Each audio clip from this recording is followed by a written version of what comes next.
Hello and welcome back. 1 year later, we've definitely remember everything that's going on. Yes, we Ah, do. so where we began, darkness opened up, and Ariella blinked open her eyes to see a cloudy expanse. A small tiefling girl, she thought of her sister and called out, to no answer.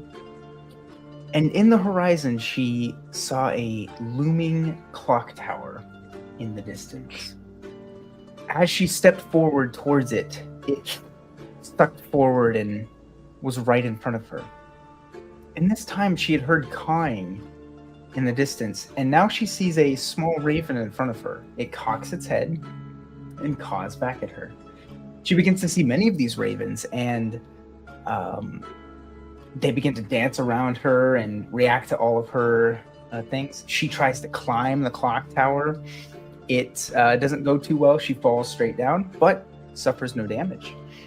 She then ventures into the clock tower, where she sees a mirror in the corner of the room with a small tiefling girl who once she steps forward, realizes is a younger version of herself. Except this young Ariella has part of her skull missing, and her brain is fully exposed. As she is observing this sight, a mechanical clamp comes down and wraps onto her brain, in the which she feels searing pain herself, and both her and the younger self in the mirror scream out. The brain is then ripped from the skull, and she wakes up in the loving lap of her twin sister, Akira. Akira and Ariella are on their way to the Sunswept Emporium, where they have been told next to nothing about a meetup with several individuals going to the Dark Continent. They arrive, they are ushered in. Folly is there to meet them. He ushers them into a room, and they get settled. There, two things occur. One, a giant commotion in the corner happens to where they see a cute little fuzzy creature being surrounded by cooing and cawing by a bunch of women. And they see a mysterious man come out of a mirror in the far side. This mysterious man is then introduced as Osiris. Osiris, you were then flashed back to where you had just tracked down the last of one of your jobs. This was a personal hit. You had finished what you needed to, but they were... you didn't like things unfinished. And so, as you tied up this last lizard folk, you left him behind for something. As you leave behind the screams and the gurgled trails behind you, and this is just a day in the life for you. You sprinkle a little substance into a pool of blood that begins to revolve, swirl, and you step through how you know to travel. You then arrive in the Sunswept Emporium, where your next job is, and you and Ariella and Akira awkwardly meet each other and are introduced. Ariella then approaches the other mysterious man with this fuzzy creature, who they meet as Kalen, a ranger with a giant bow on his back and a cute little almirage. Ariella takes very kindly to this little almirage and keeps it as her little buddy. Nothing much is said about Kalen, except that he has a disdain for royals who happen to be late in that instance. We shoot to another scene where our dukedom protagonist is waking from his slumber very, very late. His mother is pounding on the door, and as he's awoken, a rush of servants come in, usher him together, get all of his gear, feed him, make him look presentable. Then when it is cowering in the corner, and we are introduced to his lowly subject, who then speaks with the doctor and Leander's mother as well about some certain happenstance that happened last night. We're never quite told what. I haven't forgotten. That's been right up in the front. Why is Dewin characterized as cowering, actually?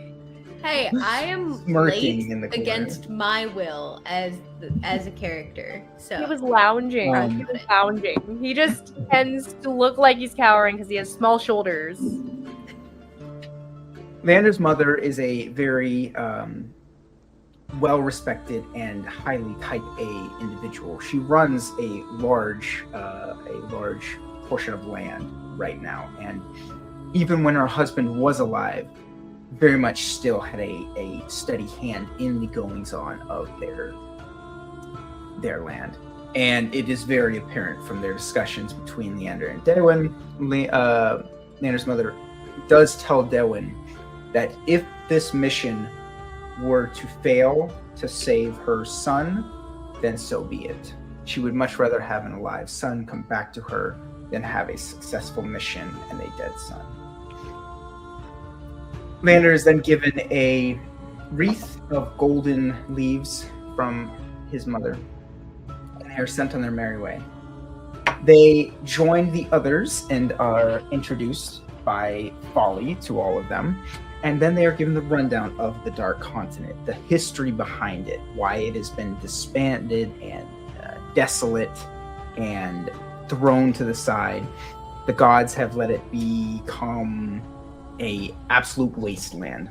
But recently, little outcroppings have occurred, and people have begun to explore. It has been many centuries since the calamity, so they have begun to seek out its freedoms and its open land and prospects of growing a village, as well as different resources that are available on this new continent, as it's been unexplored for many, many centuries.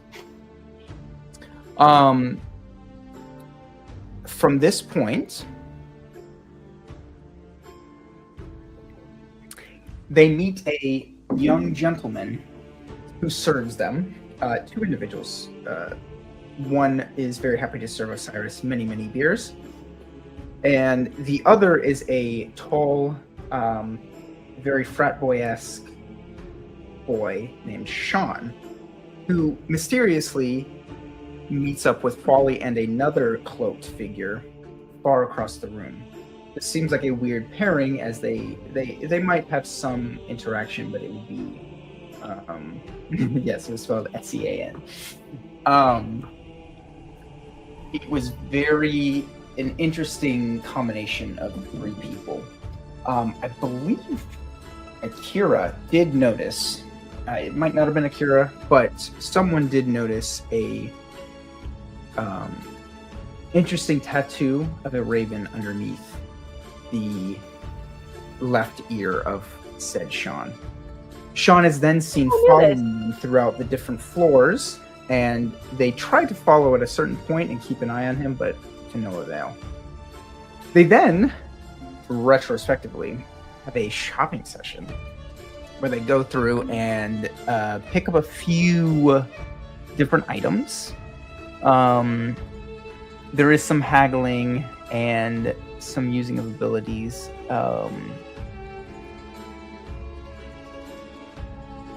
I don't remember specifically. I know all of you got a few healing potions, and then a few got like a +1 longsword, I believe Osiris got, and then I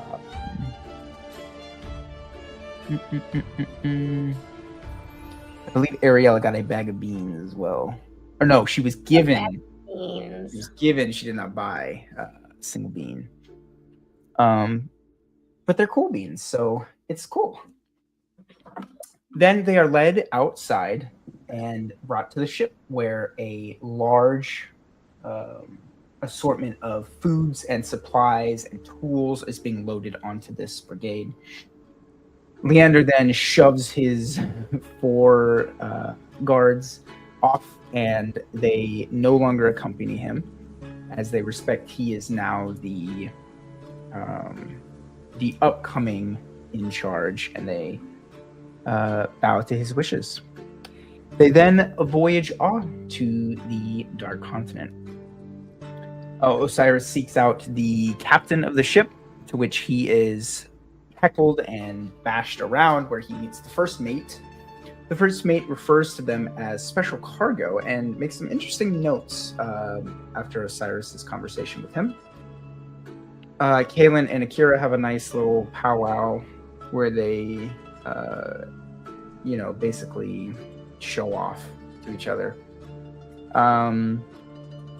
Darwin gets sick, is real green in the face, and Leander gets a lot of bad looks from the crew. Actually, all of you kind of get disdainful looks from the crew. It is kind of less, it is more than just these people don't know the sea and are just, it is, you seem to think they were, it was more than that, you gathered. You special cargo folks. They then land on the continent and immediately are jolted with the raw energy and magic that this island is just brimming with. It is a struggle to walk. You guys stumble about for quite a little while, but then you eventually get used to it, and you begin your adventure. There's some hemming and hawing about whether you will allow the cows to, or if you will go at the pace of the cows, or if you go ahead. You decide to go ahead. When you enter the woods, you hear humming and singing. Osiris ends up following and finding a mysterious blue figure who seems very out of sorts. He has a lot of memory issues, it seems, and he speaks about a daughter of his that he is missing.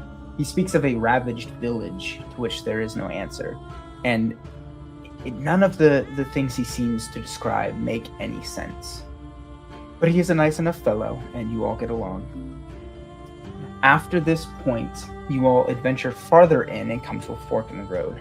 You decide to take one path to where I believe Osiris climbed up and determined that this was the better path to go on. As you are progressing through the woods, you overhear sound like people in the woods, which is uncommon, you would think, for just a random band of people to be in the woods at this point. And Osiris creeps up to look and finds a carriage full of body parts.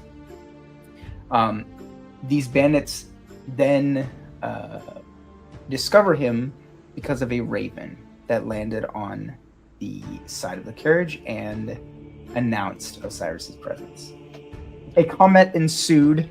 The leader of the group, it seemed, was a cowboy hat wearing devil. And this devil, at a certain point, began killing parts of the crew and began to summon creatures from somewhere, some depths of hell, and summoned them out of the blood. You eventually killed most of the remnant of these bandits.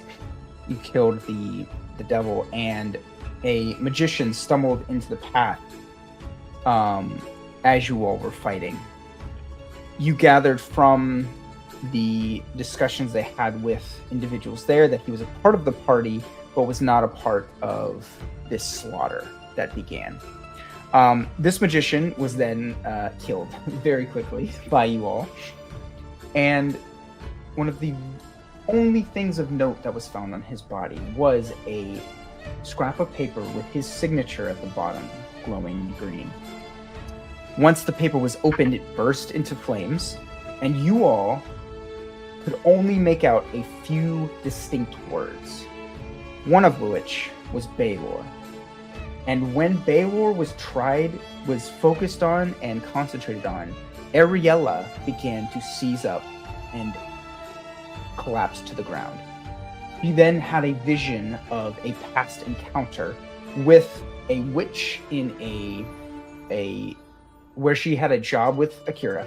She was separated and then trapped inside of the witch's lair, essentially, and was forced to sign something she does not know. In her vision, she sees the witch figure, and towering over the witch is a angelic being that is puppeteering the entire encounter. I do not remember. I don't remember this either. What? Well, I think Nathan's giving a little more detail than he gave the first time, but yes, there was a vision of the hag woman and someone towering over her, some angelic feature that was. To be fair, I do have something about like a hag question mark written down. Yeah, that part was stated. Yeah. Okay. Yes, and then. At the end of the battle as well, Leander slaughtered an innocent raven. But after the fact, they were able. Dewen definitely chewed him out, and they had a little tiff. They did have a tiff, but it was discovered that, as inhumane as it was, there was something odd about the raven's remnants, as they had a twinge of magical essence that was left behind after the culmination of this. Poor beast.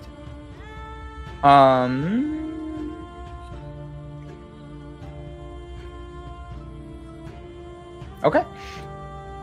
As we progressed forward, you all began to stumble onto a bunch of tomes and sigils written in trees and blackened soot marks all over the forest. It is a struggle to walk through. You guys are dancing on a tightrope to get through these different things, and you see the last remaining bandit is actually been torched and destroyed by one of these sigils.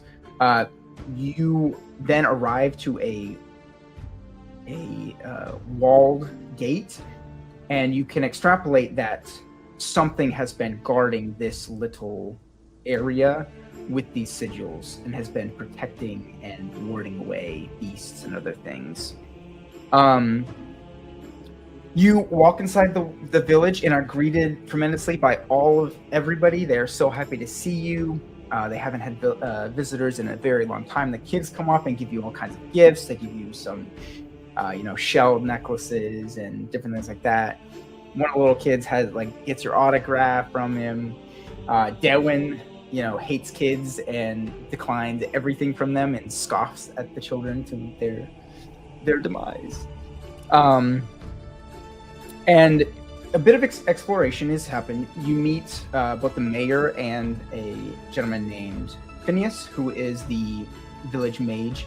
He is doing his best. He is trying his absolute hardest to help the village, to heal the ails, and to protect them from the harms that are happening. Doing a very poor job of it, but he's doing his best. You were told by Oswald. For Phineas slander. He is the best NPC in this campaign. Yep. He's doing a great job. Oswald the mayor of the village, is seen as a very genuine human being. He is trying his best as well, but he is being pulled thin. You can see that his age is so much farther progressed on his face than what he actually is because of the stress and duress that is happening. But he is genuinely a great person. You see him helping with odd tasks, even with broken wagons or children, little tasks. He is genuinely a good person, and he has just been thrown in an absolute terrible sort. You don't have much time to explore until an explosion is heard. Chaos reigns, people are screaming, and you see the windmill in the center of the grain fields bursts into flames. You kind of split two groups up, and one group goes to help clear out and quench the fire. The other group goes on a little bit of a hunt because there is a mysterious figure that dashes away from the scene. They then are led, I believe it's Osiris and Leander. Is that correct? You both follow a creature. Osiris sees into the apothecary's room where he sees a bunch of chummy water and he sees a bunch of plants and different things like that. They then follow out to the center of the main area where there is a well, and you see a boy who has drenched himself in water to what some might think of as protection from the fire, but you all determine that he is possibly has something to do with setting the fire, as there are soot remains in his puddle underneath. So he was at least very close. In this instance, you are introduced to two of the eldest children in the village. Oh, I forgot to mention. Oswald has told you different things that have happened, the dying of cattle and the raising of fields and different things like that have been plaguing the village. But he has said that children have been unaffected.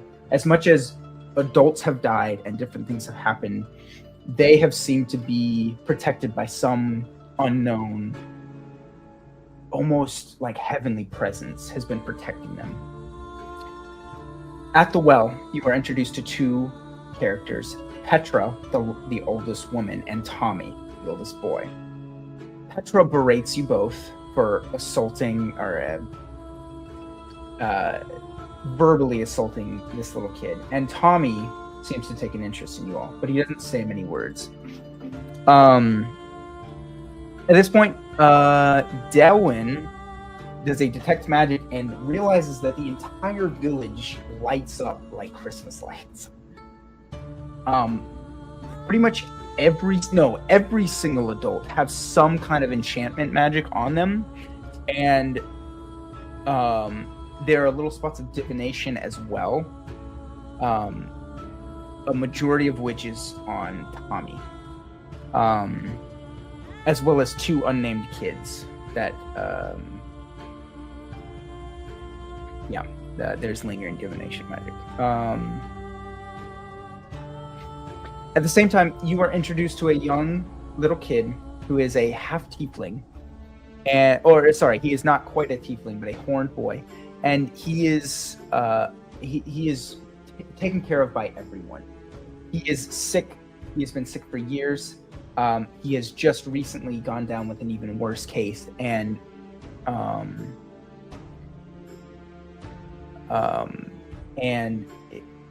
it does not seem good for him, especially. But you all take a special liking to this child.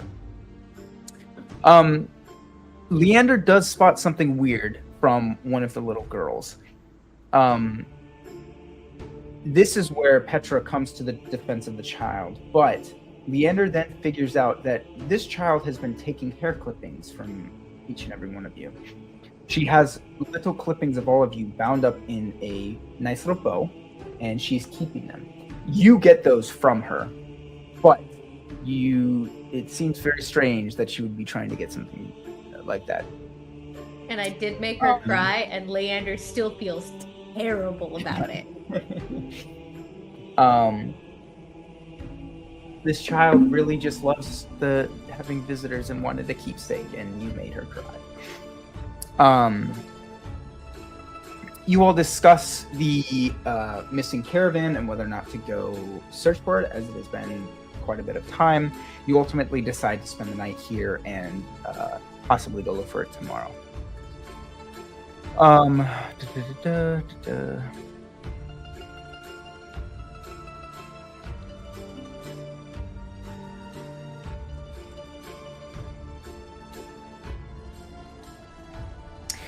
Yes, and Leander is very proficient in searching around the area of the crime and the area afterwards as well. But there seems to be only one thing pointing towards Tommy. No other signs point anywhere else. It is very mysterious that there are no other signs. There seems to be a gaping hole at the back of the windmill where possibly something went in or out. It is undetermined. But you all put the fire out. You all go to various places. The blacksmithing. You see the field in the distance. Can I ask a clarifying question?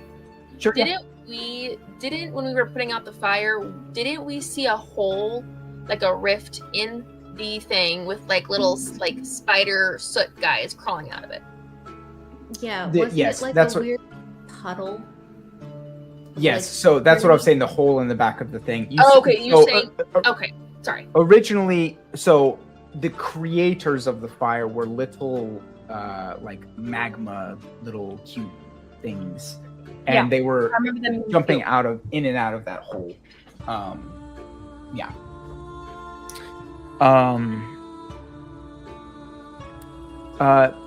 You see the big house on the hill. You see the graveyard. You are introduced to a few other characters, the guards, and different things. You are also pointed out, or you notice that there is a brilliantly looking deep red plant that is in many of the windows of these houses. And it eats And you notice blood. it is the same plant that was growing around the dead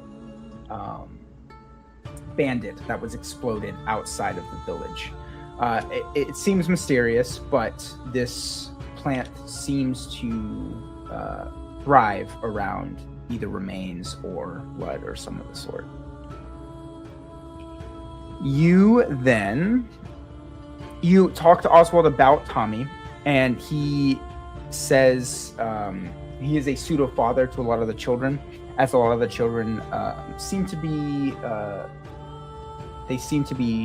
orphans for whatever reason. He resents outsiders, and he seems to be resentful towards any adult, period. Yeah. You are then escorted to the house up on the hill, where you meet a wonderfully old lady who takes care of you, makes you tea. She sets up a room for all of you guys, except for Dewood and Leander, who have to share. And Have to. then Separate beds, guys. There were separate beds. oh yes, and then Phineas No, explains. there was one. So Leander kicked Doe into the floor. That sounds about Akira right. did inquire a little bit more about the plants, and Phineas did show that they grew abundantly around the graveyard and around the lake. Tommy is seen watching them everywhere they go around the village. The woman comes and answers the door, saying, "I knew you would make it," and escorts you in. Is very welcoming to you all.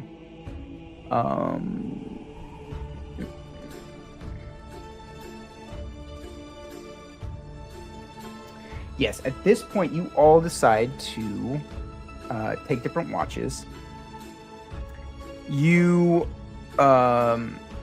Leander and Delwyn take the first watch and and end up seeing a young boy who they believe to be the same one that was covered in water earlier that day. They chase after the boy and are apprehended by Tommy, who sticks a knife on their throat. He then boasts at them that they shouldn't be out at dark, that it's dangerous this late at night.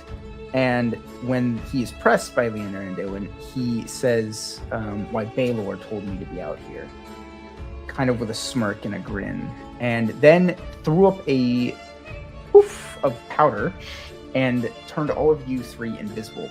You did try and chase after him and swing for him, but were Just to clarify, when he said it, he was being sarcastic, right? He was being sarcastic and trite, yes. What you gathered from it. Yeah. From your insight. Doesn't mean it wasn't true. You then followed some tracks that you had seen earlier, and you found a hole in the backside of the wall to this village. A small hole that only a child could fit through, but a hole nonetheless. And these tracks lead straight up to it. You also saw another pair of tracks that seem to lead back towards the graveyard farm area. They go back and wake Osiris for his watch, and he ends up seeing a young woman heading out towards the graveyard, who he then follows after, captures with a net, and figures out that she has been grave robbing. Grave robbing what, you may ask? Body parts. She is scavenging all of the buried individuals to use their body parts for basically fertilizer. She is fertilizing her plants, making them grow better. Osiris also, at this instance, passes a graveyard of a man named Garvin Swalter, which has on the gravestone reads out, "Loving husband and caring father, may his discoveries lead to the saving of many." Osiris takes the woman back to her place in the apothecary. She shows him some of the plants, greenhouse. Nothing seems necessarily out of place. It is odd that she would be doing this, and she knows it is wrong as she is sneaking through the night and trying to run. But that is the oddest part of it. It seems she is creating a powder that Osiris is very familiar with that is used to transport between planes. And this weed is a main component of it.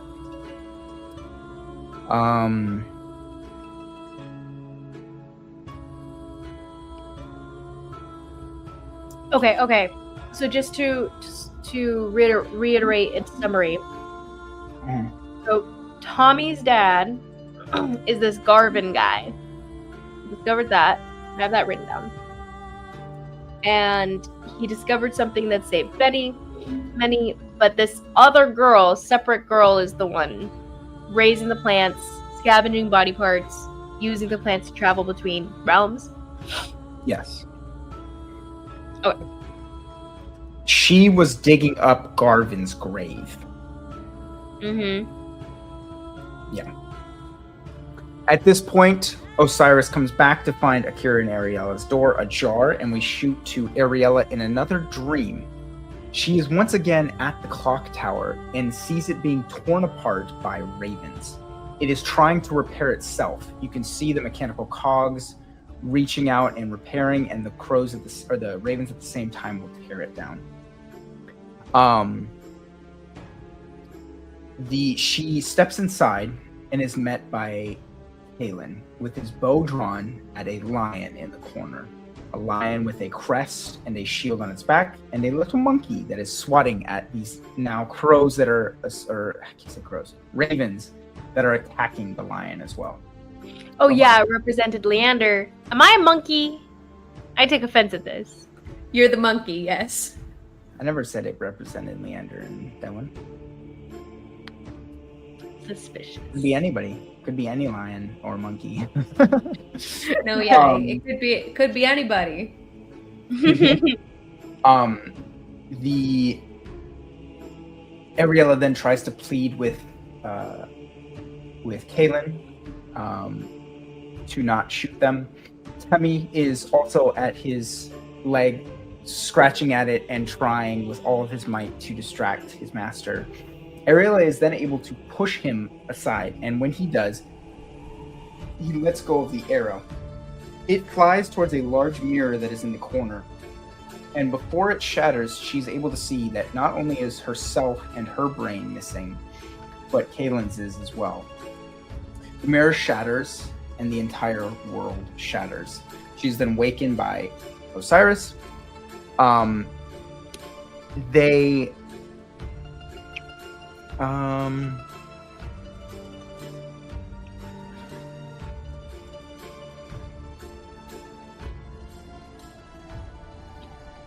Yes. After this point, I don't remember. I'm not sure, but at a certain point, you all determine that there are pinpricks on your necks, and little snippets of your hair has been missing. You are unsure where or how. You also, Osiris, when he was leaving, had left Phineas to watch over a mirror, which he thought he saw a glint in. He saw something unusual. He came back and thought Phineas was asleep, and they find out that he had actually been knocked out. He had a large wound on his head, and he was knocked out on the couch, basically.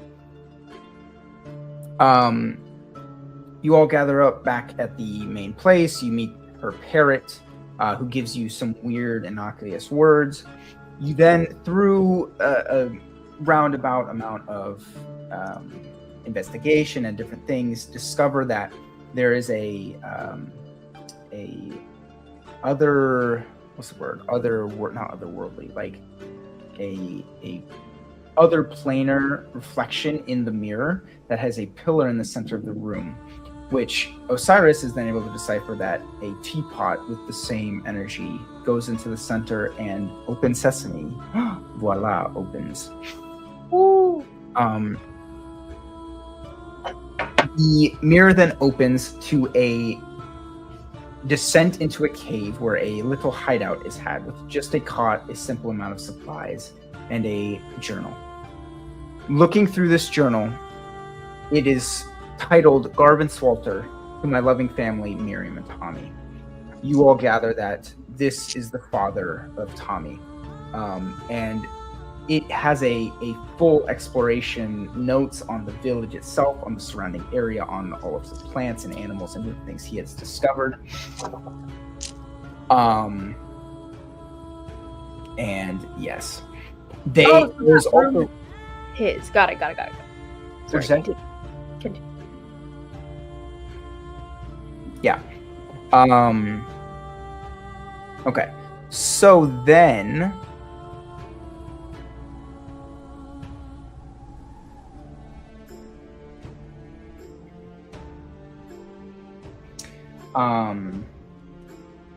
yes, his food is very fresh. It is seeming like this is not an old hideout.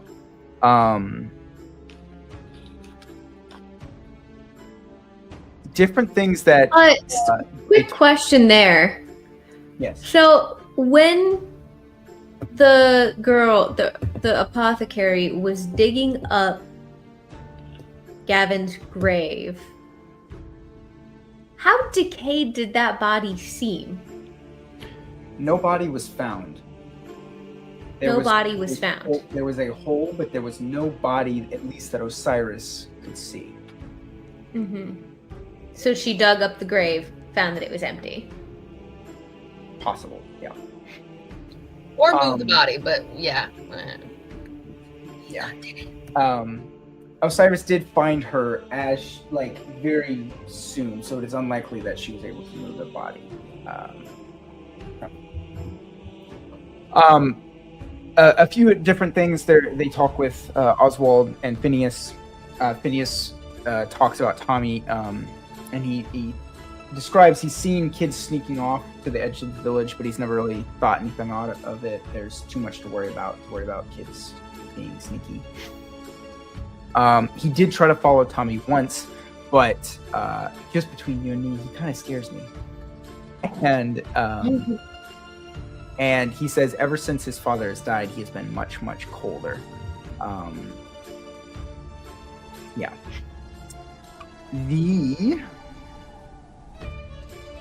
Yeah. Okay. Once you go through the portal, you are opened on a field of grain, nothing but grain for as far as the eye can see. You see two other portals that are floating in the air. They are not held by a mirror. One you look through and are unable to walk through, but see a glass barrier with 5 people on it, with scripts of paper on a table with their signatures in the same glowing green ink you saw the magician earlier in the forest with. The other portal is then visited, and you find a study, a very in-depth,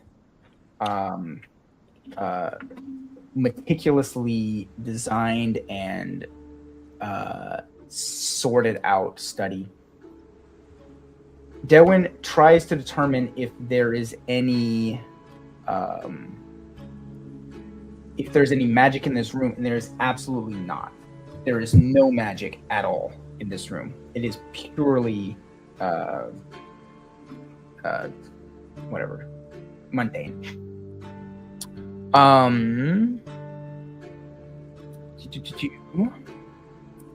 At this moment, you all start to search through the desk and the scrolls and different pieces of paper. You all find things that are interesting to yourself, except for Devin. Devin has no information on himself, but all of you have very descriptive details of your lives, your families, your jobs, different things that are about you. Osiris is then... Osiris, you find a scroll that is of a particular interest to yourself, of a recent job that you had finished by a man named Thomas. Leander also recognizes this as well as someone that she is related to, her uncle.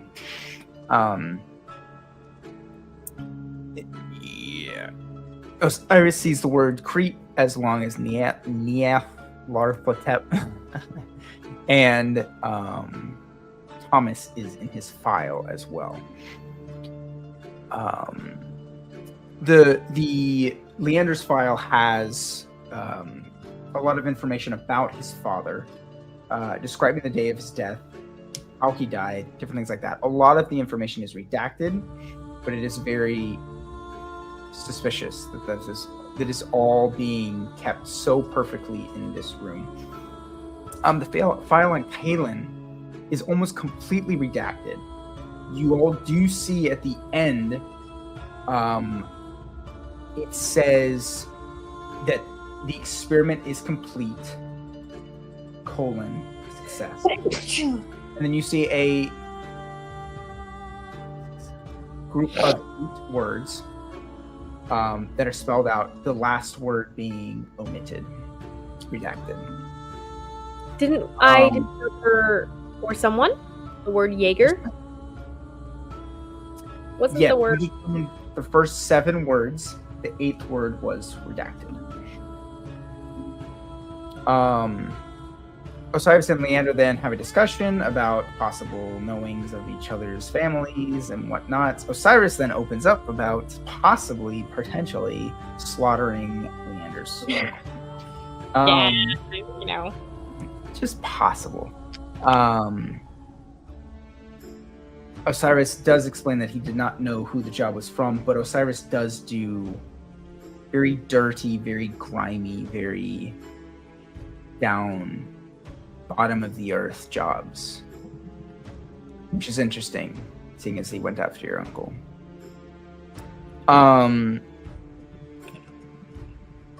The last thing that is seen before you exit the portal is a scrap of paper right by a wastebasket, singed and burnt up. And the only thing that can be made out of it is the word Jethro. You see faint green flickers as this paper singes more.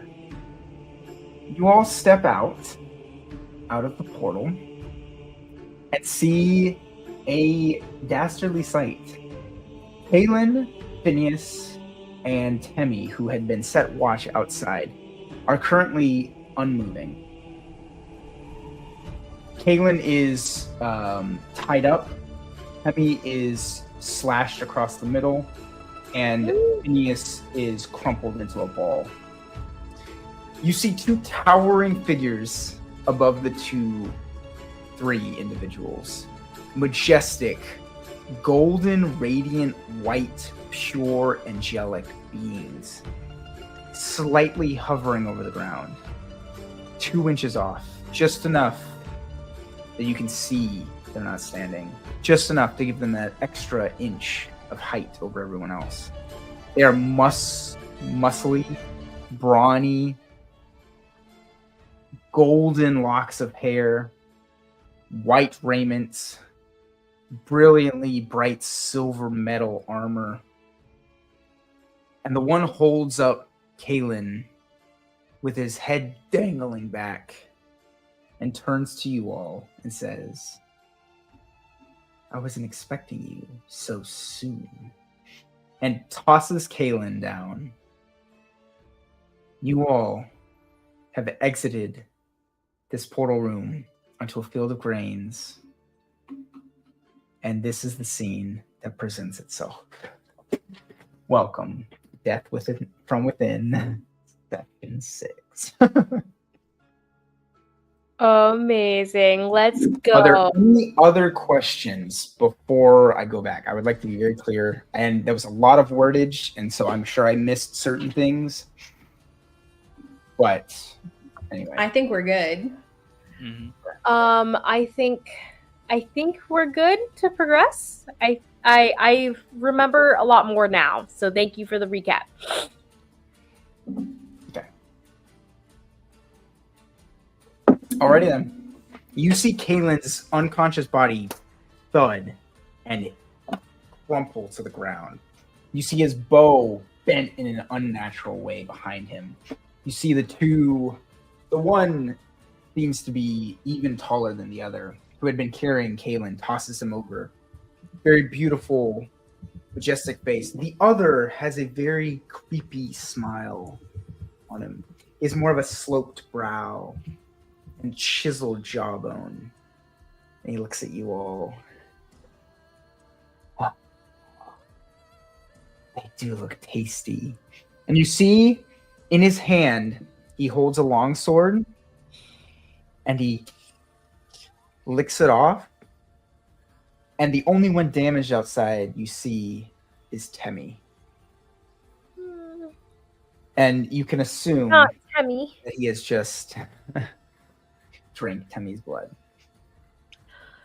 Ah! They're gonna die. Full stop. It's terrible. They both start floating towards you. How are you enjoying your stay? I look back. Is the portal still there? The portal is still there, yes. So we could just leave, right? The portal Moonwalk behind backwards. They're like, we didn't see anything. The portal, As behind you were. the portal back into the study. The portal back into the cave is behind them. There are two different portals. Oh, they are where we were. We'd Okay, be in okay. a closed room with nowhere to go. Yeah. Okay. I'm resettling where we were. In my mind, it was a Less new than portal. ideal.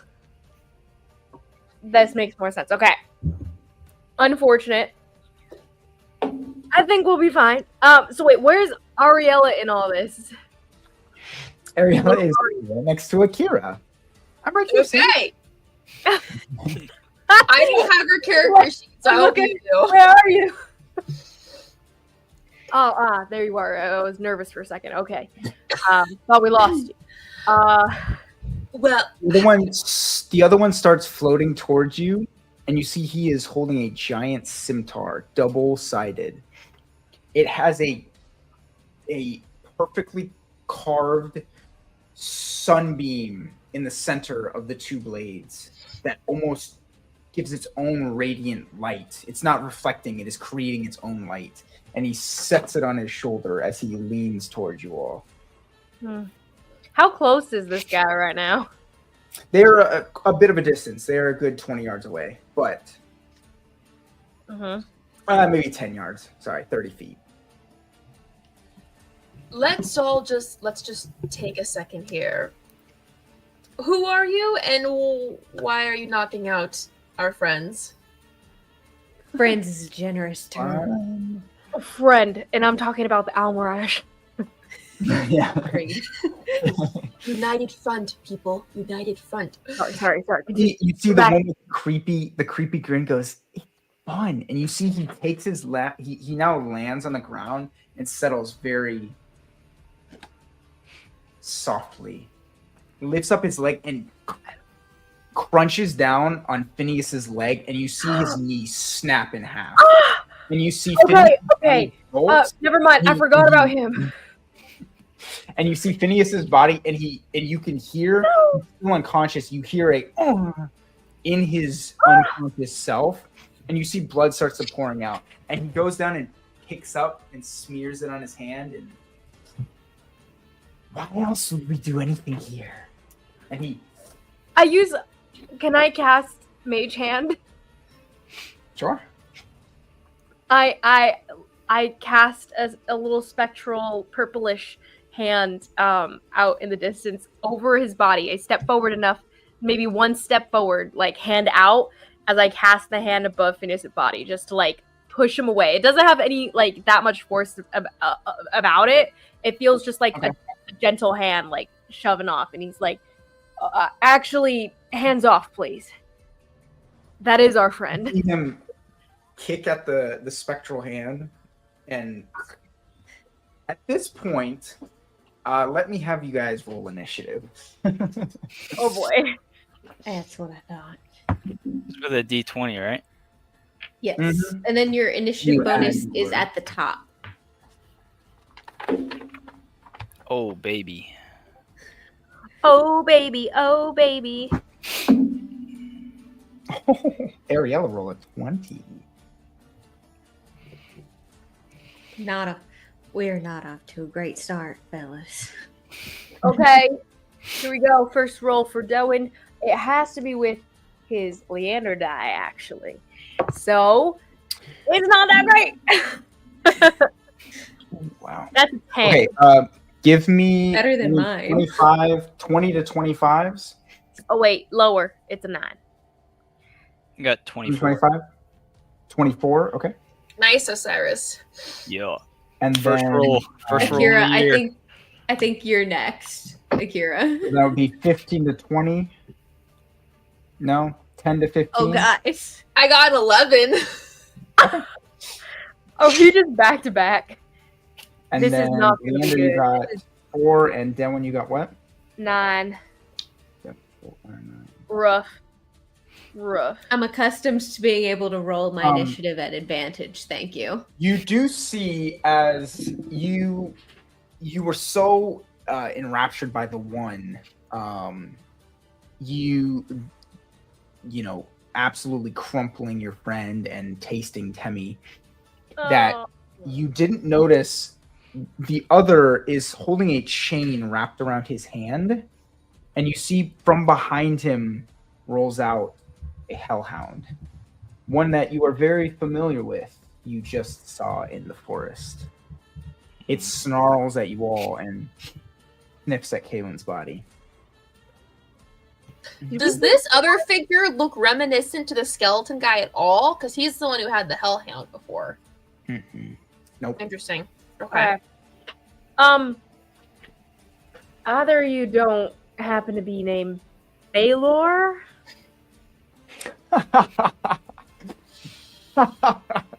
I could be Baylor if you'd like. And you see he then his image begins to change, and you see what you would know as an illusion being cast. His chest grows even larger, and his wings even more majestic. You see a golden crown that is crooked and gnarled and thorny begins to form upon his head, and his face almost like blurs out, almost like there's a cloud covering the front of it. And you see he grows even taller, and he says, "Do you like me now?" No. I think we were okay. We're gonna go back to Miss Akira's question here. Is who are you? Do you need to know? If you're dead, what matters is the information. And you see I suppose I don't. the but- rattles forward as the hellhound launches at him. I suppose I don't, but I reckon it's polite. We own this village. It's our playground. Kira steps back towards the portal, the one that's behind them, and she kind of just takes like one step in. So she's like in between, and she's like, "And who owns all the information in this room? And do they want it unscathed?" And you do see the majestic one, the illusion drops, And he pulls back, and he looks at his buddy, and they have nothing to do with us. We are independent. We do what we want. And you see the slope for it. They don't command us. And you see he spits on the ground. Oh, Then you well, won't if they're so weak and pitiful, I reckon you could tell us about them, and we could destroy them while we're here. What is this lawyering? We don't want to destroy them. We want to eat you. We're not on the menu. It might have escaped your notice, but we're important to them. As Miss Akira has just pointed out, since it's important to your employers. Apparently, we're important to them too. So we are independent. They have no say. They just want us to do things. Okay, we have our own free will. Do they doesn't seem sound scared of them, or nervous about? They don't seem you taking the step towards the thing. They don't seem particularly interested in. They don't seem to be scared there. They are perturbed at you talking about the others. The others, interesting. Right, so do they bring you people to eat or something like that? We're not savages. They're not our owners. We're not pets. I rule this village. And you see that guy's, well, I rule it too. And they're like, we rule this village. Yeah, but who's the one who's really in charge? Because we are. As a leader, I can tell you that there's only really one real leader. Even if there's two, everybody knows who's really in charge. If I say something, it goes. Okay? So you're the leader over this village. I'm the leader. And he goes, and the other guy goes, weird. And and only when Baylor's not here, right? And the other guy's. So Baylor's the leader. Now that makes sense. That's the first thing you're saying that makes sense. I lost my earbud. Oh. What did you say, sorry? So Baylor's the one in charge. That makes a whole lot of sense. And you see the other one grabs the other, and his nails turn black, and he grabs the other by the throat. And then he leaves it off. He takes his hands off, and he looks at you, and he goes, and us are one. Got it. Well, I don't really see how that works. Rolling by committee never really works. I'm talking here. And you see he grabs Kalen by the leg, picks him up, throws him in the air, and slams his face down into the ground. You see Kalen's face crushed and smashed. He then grabs him by the hair, lifts him up, and goes, "Play," and throws him down. Hey, Kalen, buddy, you awake? Kalen is most definitely not awake. Oh no. Do we have capability of healing? Ariella. Yeah. Can you heal him from this distance? Can you say something magical or something? I mean, I could totally try, but shouldn't we fight them first? And because I might get my hand chopped off if I try to go too close. You don't have to. Can't you verbalize it and do it from here? Like a healing word or something of the like. Something like that. Nonetheless, it seems like they're not attacking us right away, right? So we could have. Shouldn't have healing word? Isn't she a cleric? No, she's a paladin, isn't she? Oh wait, she's she's a paladin. That's Yes, it. cure wounds. And lay on hands, but not something from a Yep. distance. Yep. Kira, what do you do again? I look pretty.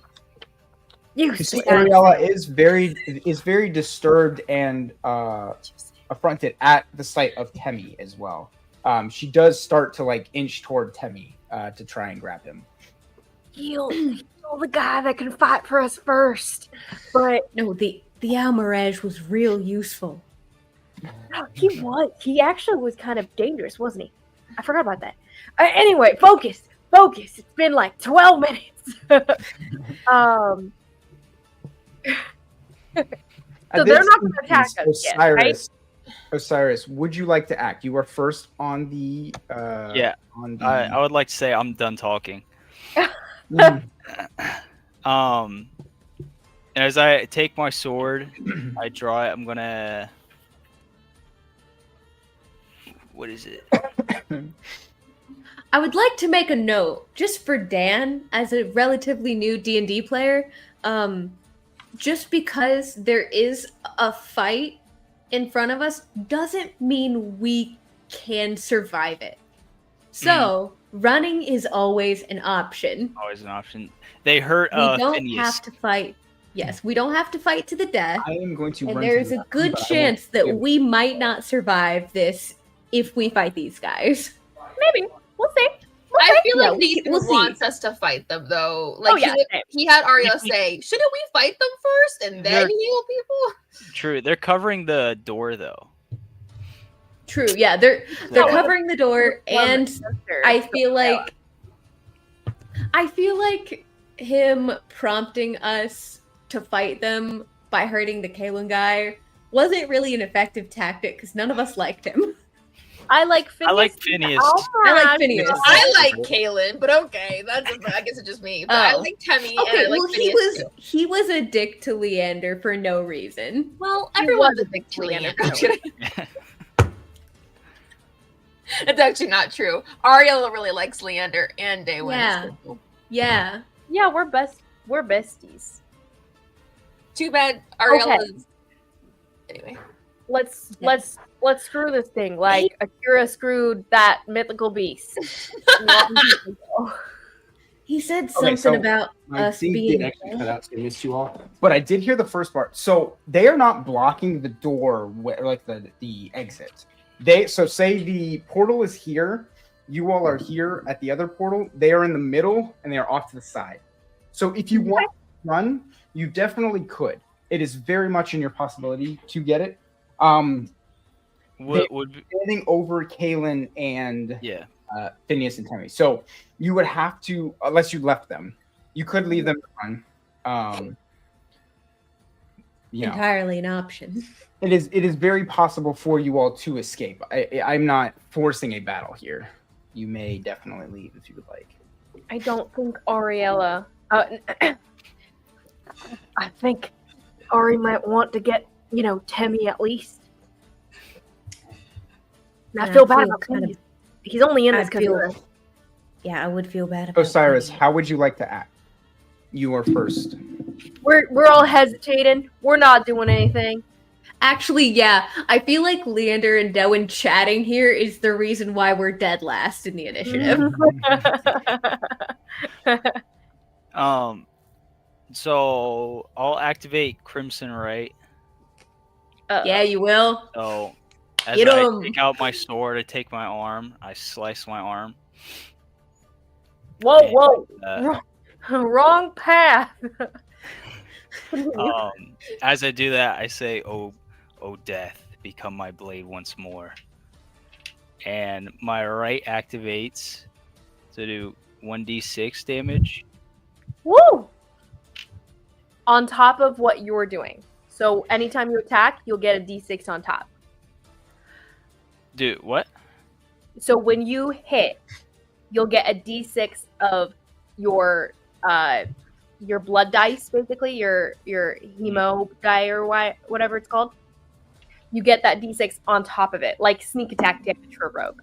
Oh, okay. Well, this is Yeah. necrotic damage to myself. Yes, and then you're gonna give yourself that damage. Yep.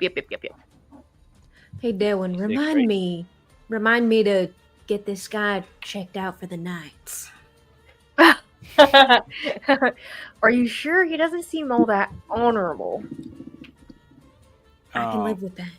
You can't just check a dude out for the night. That's like prostitution, and it's not okay in most places. So I got 2 damage done there.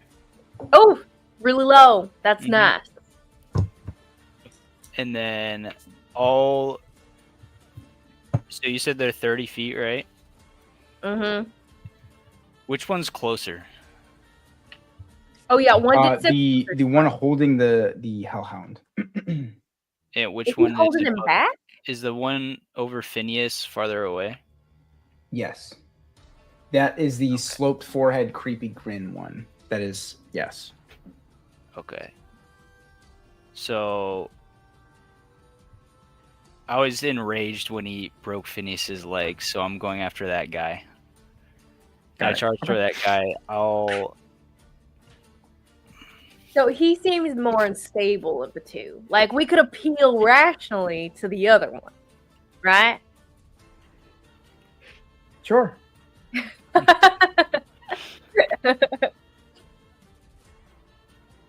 Go Osiris. And then I'll swing at him. Oh no, I thought we were just talking it out. I I'm guess we're done fighting now.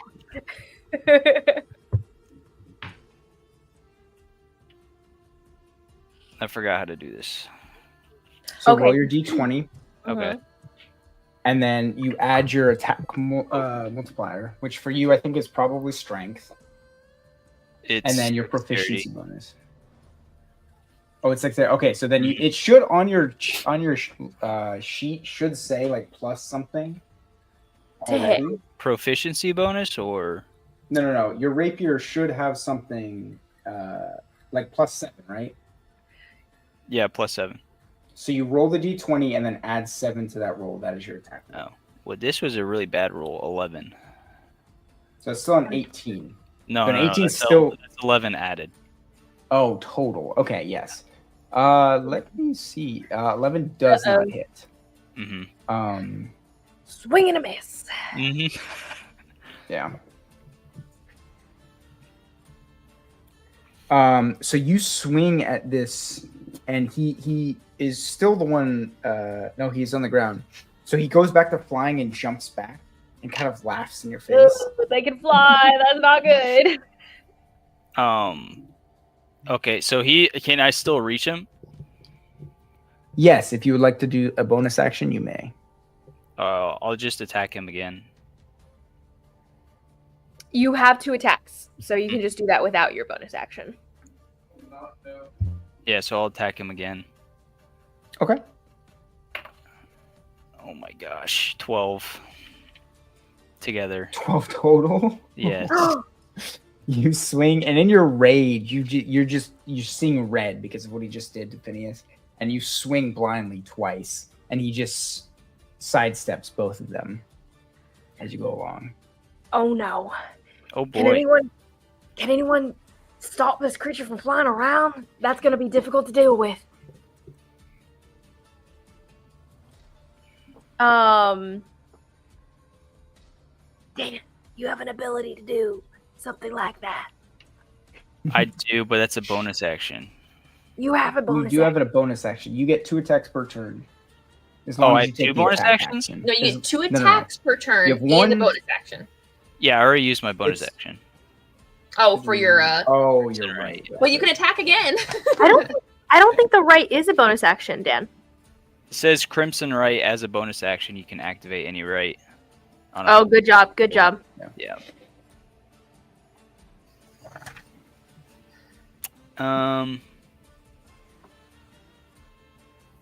Oh boy. Wait, so do I get 4 attacks then, or just 2? Just 2. Just 2? Okay. And then you would have another with your bonus action if you had one, but Okay. Well, I'm kind of stuck in the middle, in between them. It's okay. It's okay. I understand. He's a slippery little fish.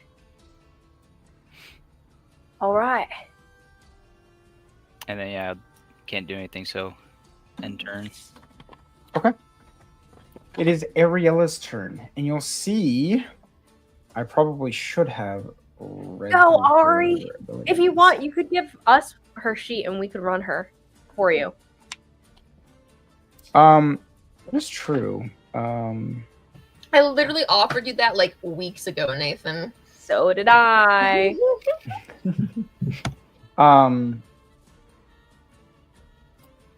Does anyone remember what type of weapon she had? That is the one thing I need. I think she had a mace. Mace. Okay. That seems right. So I remember it was big and bulky in my mind. yeah. I'm gonna go ahead and she's going to run forward to Temmie, and she's going to lay on hands. She's going to give 1 HP.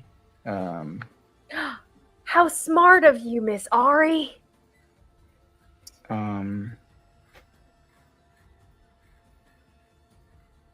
Yes, and then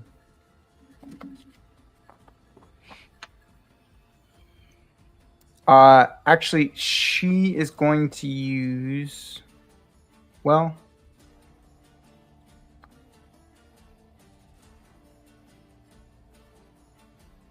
no.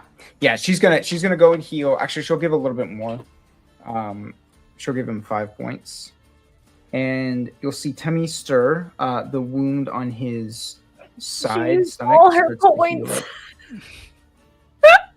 up. Although that is more realistic, to be honest. No, she has 30. She has 30 HP. Oh, I forgot it's multiplied against 5. Never mind. And she's going to huddle on Temmie and pick him up as he is waking up. That is now Akira. You turn. Delwyn, you are on deck. Got it. Oh, wait. they're not doing anything? What'd you say? The angels don't do anything? Not yet. Okay, so which one is flying, or both of them are flying? They both. You've seen both of them can fly. The one that Osiris is swinging at is currently standing. The other one is flying, but he's like 2 inches off the ground, so he's not in the air. Okay. They're both kind of just hovering over the ground. Okay. I think I'm just gonna go ahead and cast Bane on them. So on the I'm gonna cast Bane on the two figures and the Hellhound. Yes. And then they all need to make a charisma saving throw. Okay. Ooh, very poor.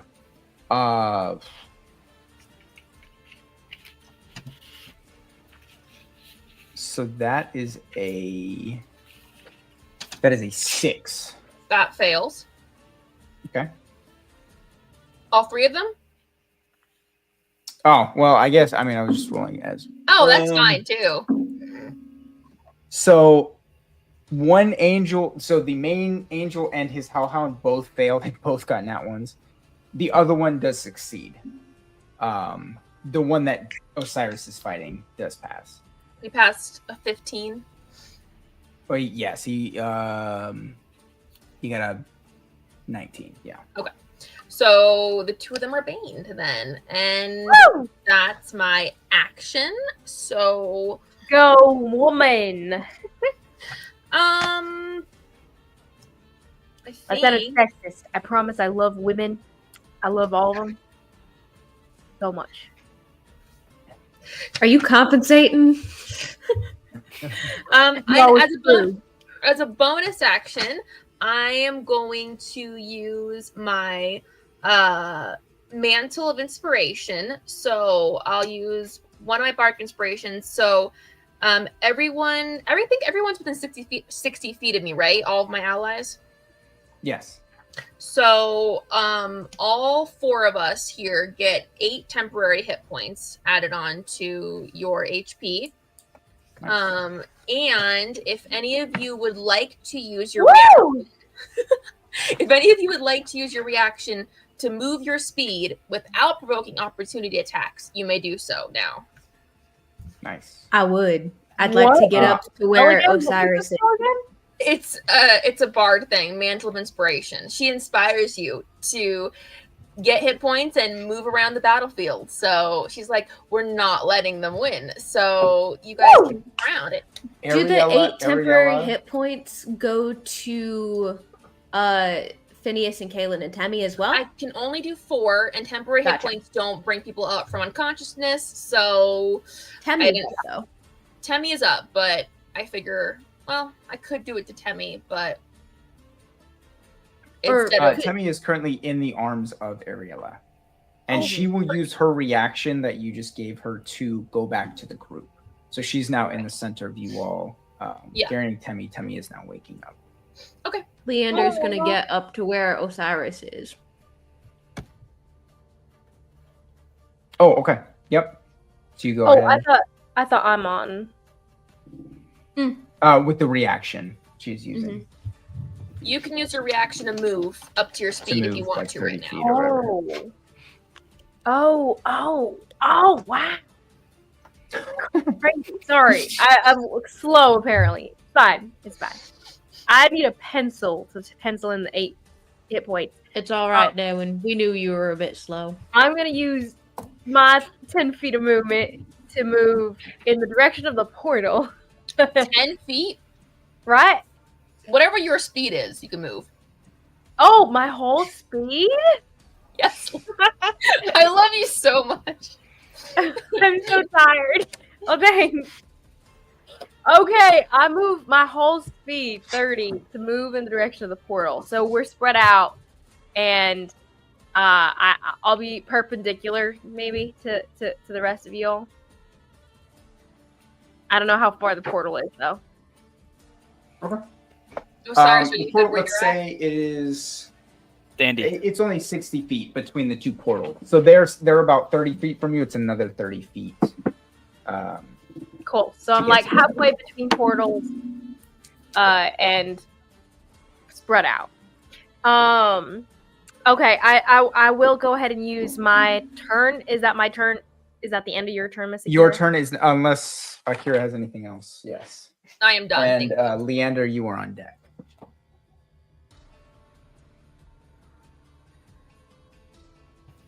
Yeah, I'm good. So Okay, awesome. Yeah. So I'm gonna go ahead and, well, I don't think that would really help in this scenario. I can levitate myself, but changes nothing since they can fly. I'll go ahead and just, I know. yeah, I'm gonna just go ahead and Our worst cast thing. a Thunderbolt at the, not Thunderbolt, Chaos Bolt at one of them. I guess I'm going to cast it at both of them. I'll use one of my sorcery points to do so. It's a twin spell. Twin spell? Yeah, twin spell. And so I'll take a hit against the both of them. I split it up, and I send it at both angels. Actually, Okay. Angel and Hellhound. Main Angel, Hellhound. Both Get are it binned. off the board. He tries to kill our pet. We'll try to kill his. Remind me, Isabel, what does Bane do? Does it not anytime give? they try to make an attack roll or a saving throw, I think they have a negative D4. But let me check on the. They haven't. Oh, I thought it was saved the this- other way around. Never mind. I thought it was just less. saving It's throw. less but- where it's, yeah. Less, Uh, but the opposite. When it makes an attack roll or a saving throw before the spell ends, the target must roll a D4 and subtract the number. So it Nice. is both. Nice. I fail. That's really unfortunate. I get a 9. to hit. Okay. So bad. He's That's a rough, super, baby. super EMF.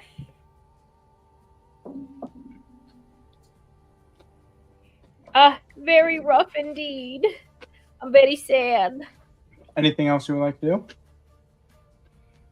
I'll go ahead. So I already used my 30 feet. I'll use my other 30 feet to stand next to the portal Okay. for my actual movement, and I'll make my way over there and be like, I'm just over here just in case. I'm not leaving. I will also use my bonus action to transform one of my spell slots, one of my second level spell slots into. This seems so wasteful. I feel like I have none. I will just use a first level spell slot and give myself a sorcery point.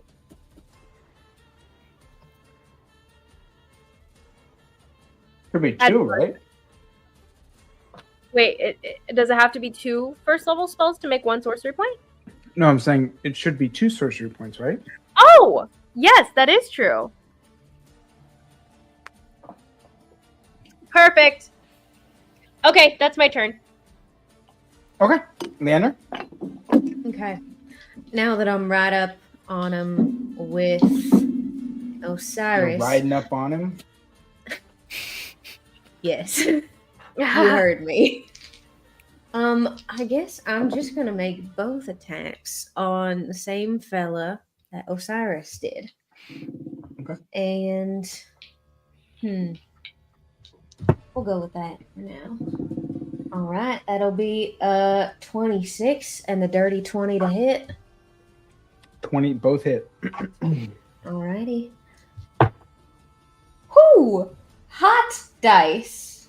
Hot dice? Tonight. Hot dice? So I'll be 13, 19, 24. And I'm going to use a superiority die to do a distracting strike. So Nice. that was 24 plus an extra. Yes. An even 30 points of Okay. slashing damage. Oh, wait. Yes, 30 points of slashing damage. And once per turn when I hit with slashing damage, I reduce his speed by 10 feet. Amazing. So the The next distracting strike attack- is. Yes, the next attack will have advantage on him. Wait, on that's that the distracting? target. Yes. It's because Oh, that strawberry blonde hair. Okay. Yes. Over And him. I believe that's gonna be it for me. Actually, I think I'm gonna use my bonus action to second wind and get some hit points back real quick. Because I'm not feeling too hot about starting a fight. Not with my full hit points. So I'm just gonna do that and I'm gonna stay where I'm at. So back to you, Chief. Okay.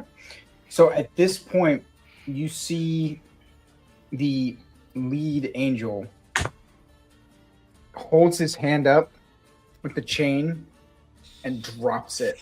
And the hellhound, who's been gnawing and yanking at it, lurches forward towards Akira.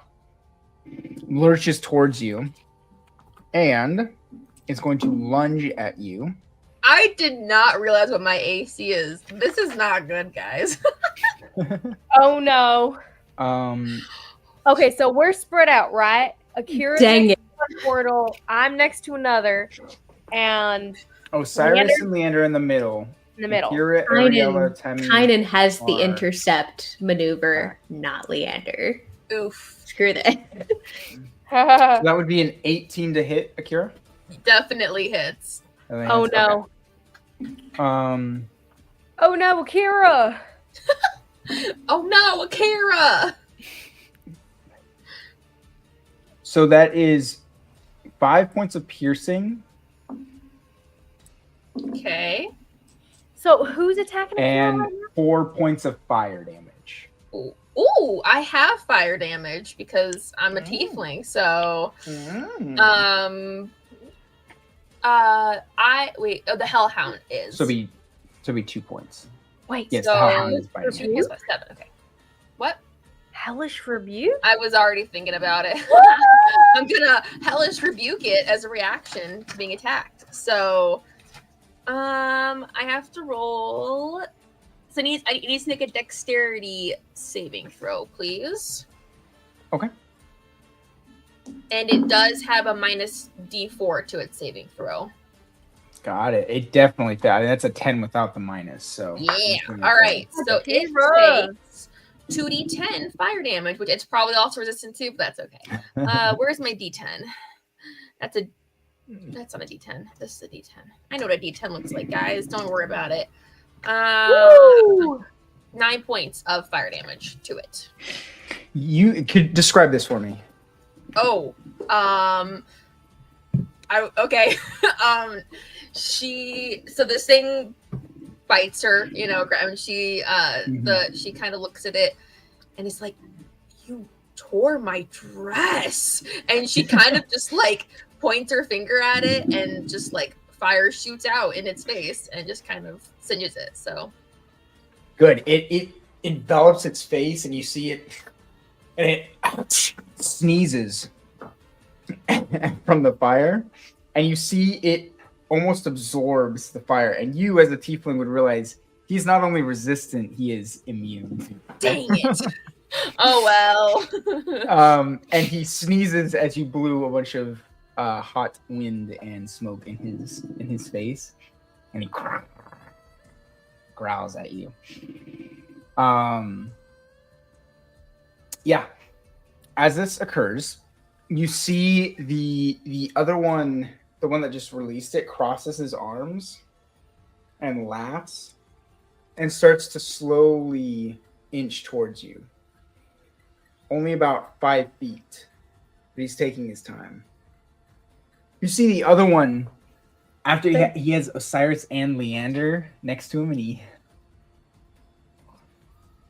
and you see he lifts both hands up, and you see blue energy kind of emanates off of him and begins to absorb, or it begins to expand in this enclosed area, and it's just a faint, dull hue, and it envelops all of you, and you don't feel any different. You don't feel different. You don't think anything has happened. Doesn't seem anything. And he just whips his way too long tongue and flicks it back and forth in his mouth. And you see the blood that's still casing his teeth. And some of it splatters off onto y'all's chest plates. I lean over to Osiris. I had a girlfriend like that. Sounds like a great time. And you see, as he does, he brings forward, and you didn't realize before, but his greatsword is massive. When if he was sitting it down next to him, it would be taller than himself. And he lifts it up behind him and he swings forward.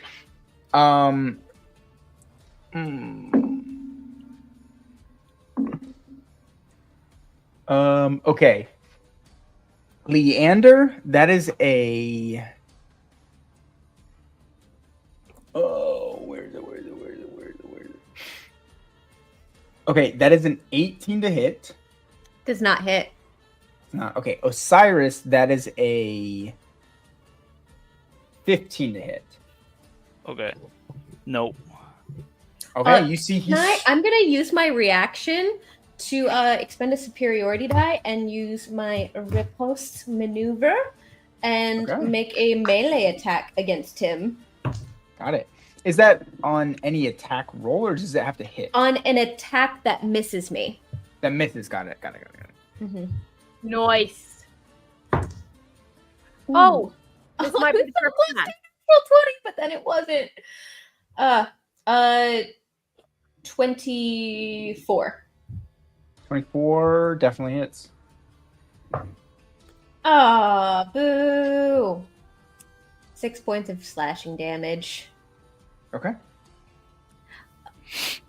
Sad.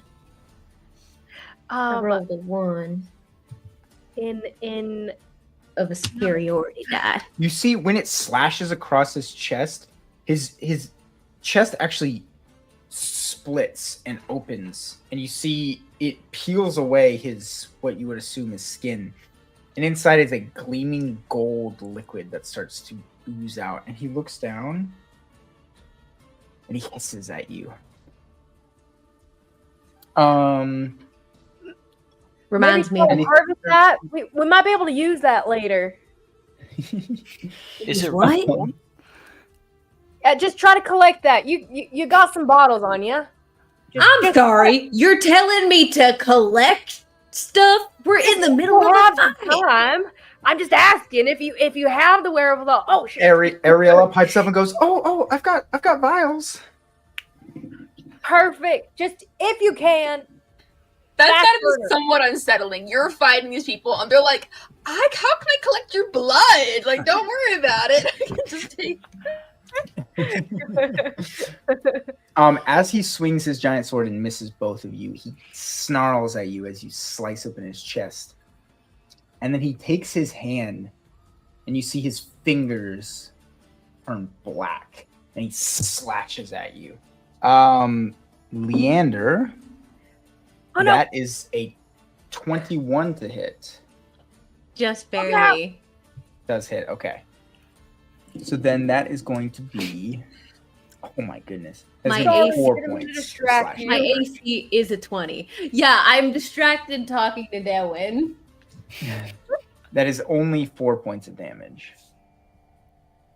It barely hits you. Oh, wait. I I gotta use my temporary first. Oopsies. Yeah, notes to Dan. Use up the temporary hit Osiris, points you're on before deck. you get to your regular ones. Oh, how many temporary was it? Forgot to write It was that. 8. 8. So yeah, make sure to Um, use those before you get to your regular hit points.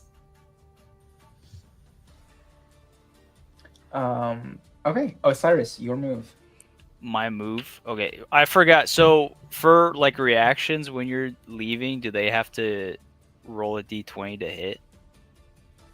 They will get an opportunity attack if they choose to use their reaction. Yes, if you move out of melee. Okay.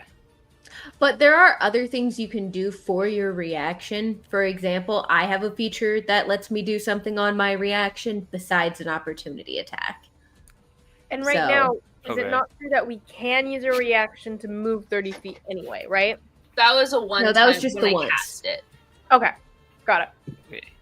I don't know where the reactions are on my sheet. I don't think you have any from what I read. Okay. If you want to move out of the space without using an opportunity attack, I could move you on my turn. I have a maneuvering attack that I can move you.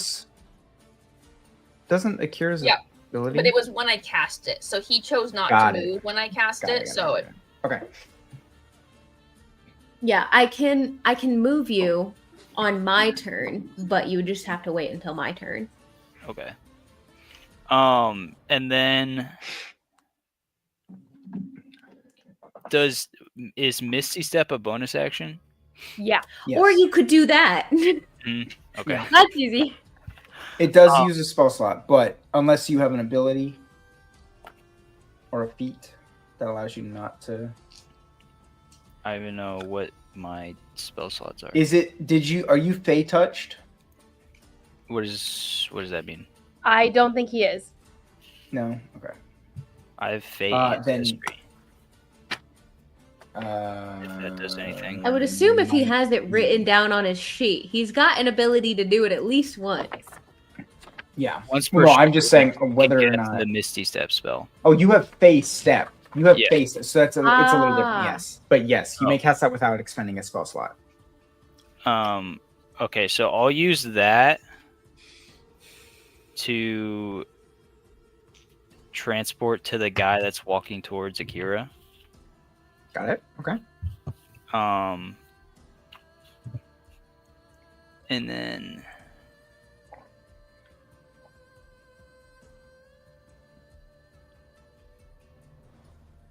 And then I will use Blood Curse of Binding as a bonus action on him.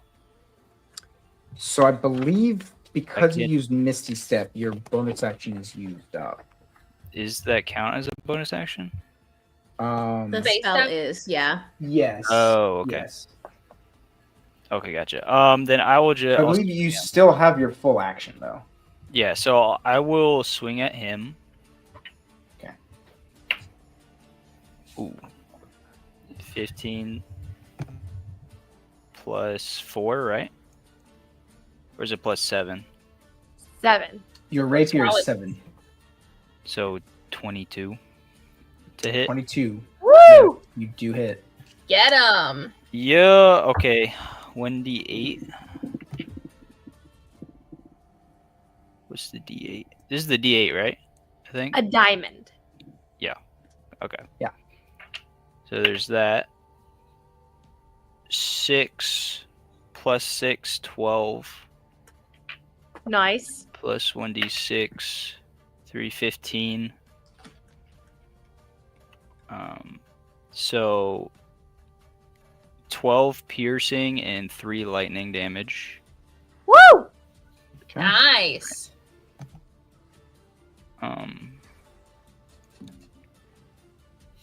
So there's something else I felt like I could do on. Oh, I get plus 2 as well. Because I'm dueling, I only have one weapon, right? And can you Yes. attack a second Is time? that to damage or is that to hit? That's, It is both to attack and damage rolls Okay, then yeah. when he's wielding a weapon with one hand. Mm-hmm.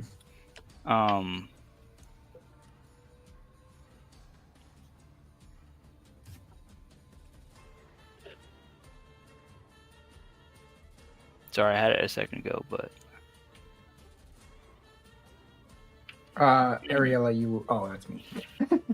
After that, Akira, you are on deck. Osiris, did you hit him twice? I hit him once, but Don't You should have you a get an attack second twice, attack. right?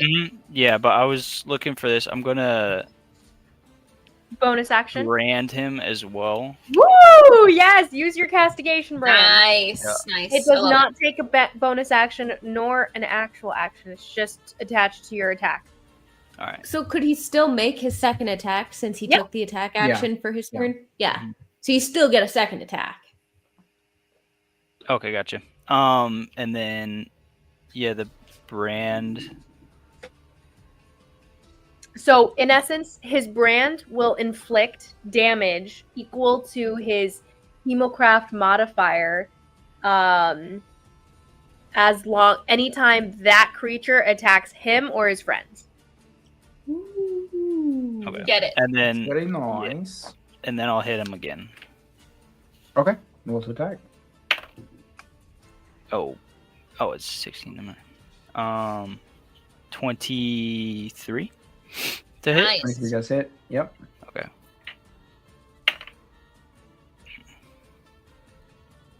Three, 9,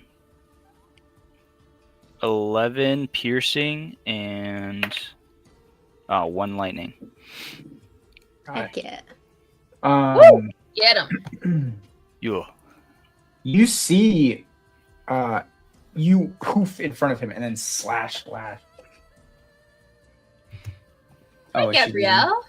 leaving? She's Hi. leaving. Cool. Okay, bye-bye. Yeah, Oh, bye. you're not even Aw. watching the session, Gabrielle? Hi. She's packing. Storming the castle.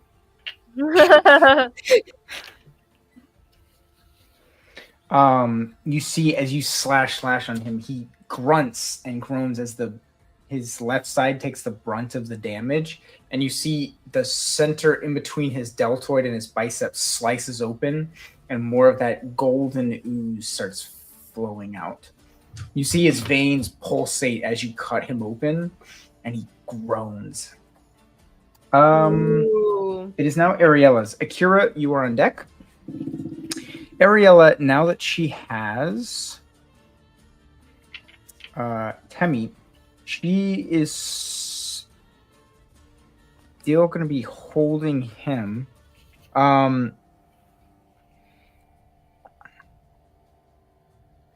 She is very close to this other one, so she's going to go ahead and take 2 attacks on the little dude.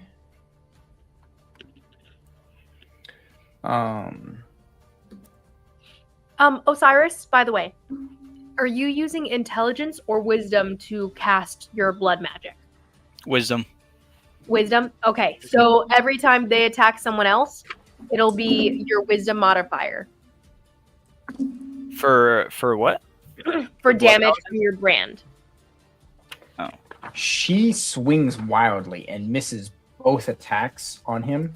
Oh no, Ari! She is probably distracted by holding Temmie in her arms as she swings. It is hard to balance, and she misses both. And yes, that will be... She's too short. She can't hit him. Yeah, that will be her turn. Akira. Daewon, you are on deck. Oh no. Ari, it's okay. I got you. I cast Firebolt and shoot the same guy she was trying to hit. Isn't it my turn? Okay. Oh, You said- Akira, yes. Yeah. Daewon is on deck. sorry. I don't know. Did you It's not okay. say that one and I just heard it because I wanted to? I think you might have said Jay one's on deck, and you just Yeah. assumed. Yeah, so it's okay. I think I heard Sometimes- that was on. That's it. Sometimes we always are a little premature. It's all good. It happens. I'm to gonna us. Yeah, Akira is okay. So I've got the Hellhound in front of me, and the other guy coming towards me. Yes. And Osiris is in front of the other guy, and he just ground him basically, so he's not supposed to be going anywhere theoretically. Okay, as a bonus action, I'm going to use my Mantle of Inspiration, and Oh, no.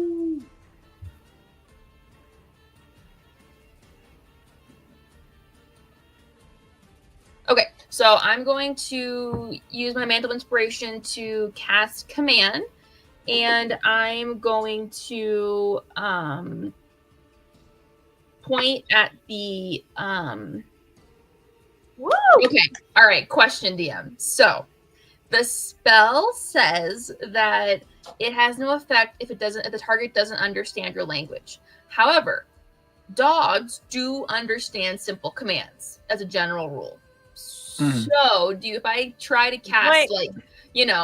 like stay or like the kind of equivalent of like stop on the dog, do I think it'll understand me? You can assume from the devil from before in the forest did speak to the dogs, Okay. and he spoke both in Fiendish and in Common, and so Okay. you can assume, extrapolating from that information, that this dog would understand. Yes. Perfect. Cool. Okay, that makes sense. I just was wondering before I did that and wasted it. So, okay, I'm going to cast Grovel on the dog in front of me. Ooh. And It's you're gonna actually need to just make. you like patting your legs and like down, pointing at the ground, down. I think Akira is much more like sit and like just like stares and it's sit. And he's make a wisdom saving throw for me, please. Woo! Okay. Ariella would be like, "Okay, boy, sit down." But Bane is still up, right? But I'm not concentrating on this. That's a wisdom, you said? But Bane No, is I'm still up. saying Oh yes, but yes, wisdom saving throw minus a d4. Correct, dear. The amazing. That is a 5. Okay, perfect. So then it needs to use its next action to just fall prone and end its turn. So Got and then it. that's Yeah. my bonus action. So, I'm going to.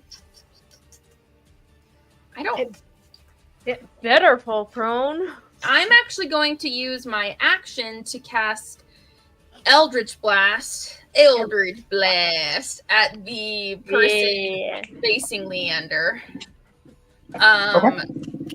The other guy hasn't attacked us, and I don't want to make him angry yet. So, okay, so I get 2 rolls. Osiris did just slash him. It's not like he hasn't taken damage. Clarification: is the main guy the not mad guy or the creepy guy? The main guy is the one that was holding the leash and is now I feel like we're pissing him off by sauntering. attacking So there is Awesome. one in charge, is what you're saying. There is one in charge. Which you all gather. A 15 and a 21 to hit. There's an obvious power dynamic This going is sorry. on This here is that against they're not aware of. the Leander, the one in front of Leander. Devin would know a thing or two Yes. about 15 power and 21. dynamics. I just saw that. 21 hits, 15 does not. Okay, so it takes 1d10 force damage. Where's my d10? Come on. Is that a d? No, that's a 12. Where's my d10?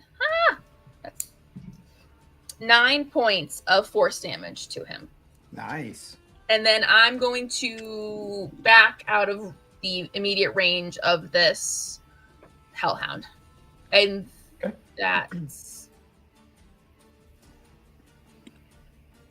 that's my turn.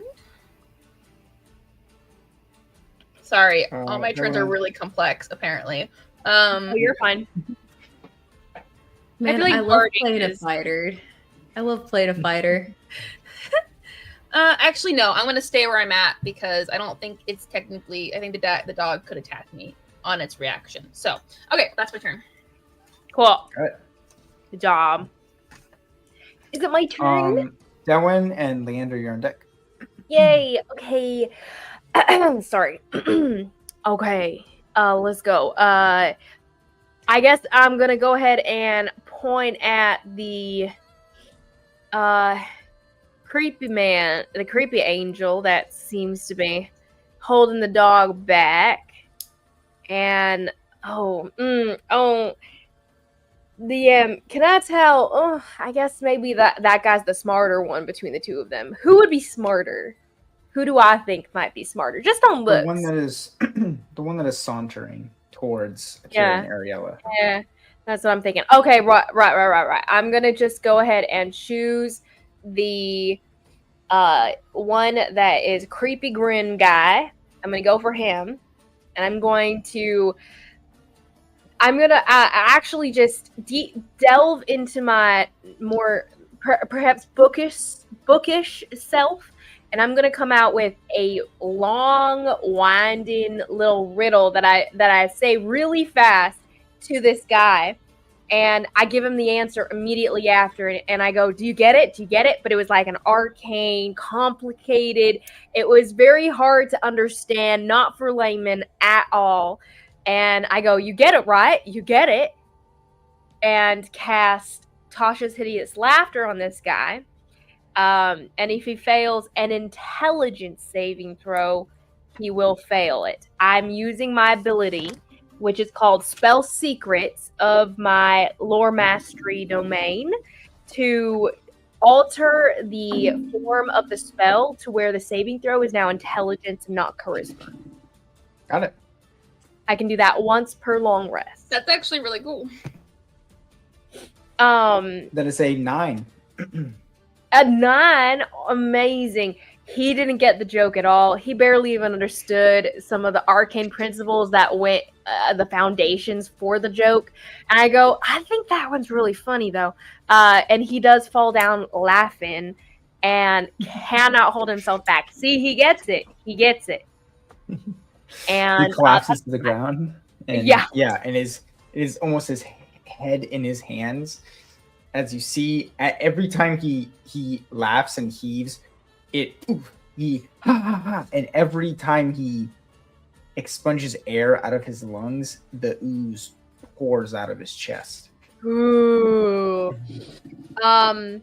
He thinks it's hilariously funny as a side note. And let's see. at the end of his next turn, at the end of each of his turns, he can take the saving throw again. Okay. And he's just not able to do anything, right? And he can also take the saving throw a second time if someone causes him damage. Or, like, anytime someone causes damage, he can roll again. Yeah. Okay. But it'll still be intelligence. Mm-hmm.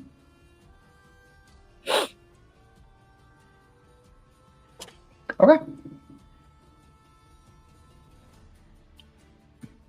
Is there anything else you would like to do? So just side note, by the way, he is incapacitated. That's his condition. Yeah. He falls Yeah. prone, incapacitated. So that was my action. For a bonus action, I'm gonna go ahead and step forward. I'm going to use my ability from my sorceress ability thing because of the build I have. I forgot about this. I'm gonna take dash as a bonus action and use my Boreal Sweep. Boreal Sweep allows actually Scorching Whirl. Scorching Whirl, that's the one I'm using. This one, it basically, you guys just see flames step out. He starts walking towards actually, just to clarify, where is the Saunterer versus the Laughing Guy right now? About 20 feet apart from each other. Which The Laughing Guy is in the middle of the area. Sauntering is about 10 feet away from the portal and Akira and Ariella. Okay, so he's... And I'm still by the Laughing Guy, right? Yes, you're by the Laughing Guy. Osiris is standing in front of the Saunterer. Okay, then I'm gonna go ahead and walk toward my Laugher, and I'm gonna dash next to him, and then away from him. In theory, like I'll probably, it doesn't matter. I'm just walking past him so I can activate the flames against him, and on a fail, he'll have to make a dexterity saving throw against my spell save. As I walk past him. So you guys just see like flames that are just kind of these purplish flames at his feet licking out. And when he walks past this guy who's laughing, I look down at him and I kind of give a little chuckle, like, and I look at Leanne, who's right next to him, and I go, "Did you get the joke?" But the flames just kind of start to catch on to him. So I think that means he automatically fails it. Incapacitated is just actions or reactions, right? So he would still technically be able to save, right? For a dex save if you're incapacitated? I don't think so. I don't believe so.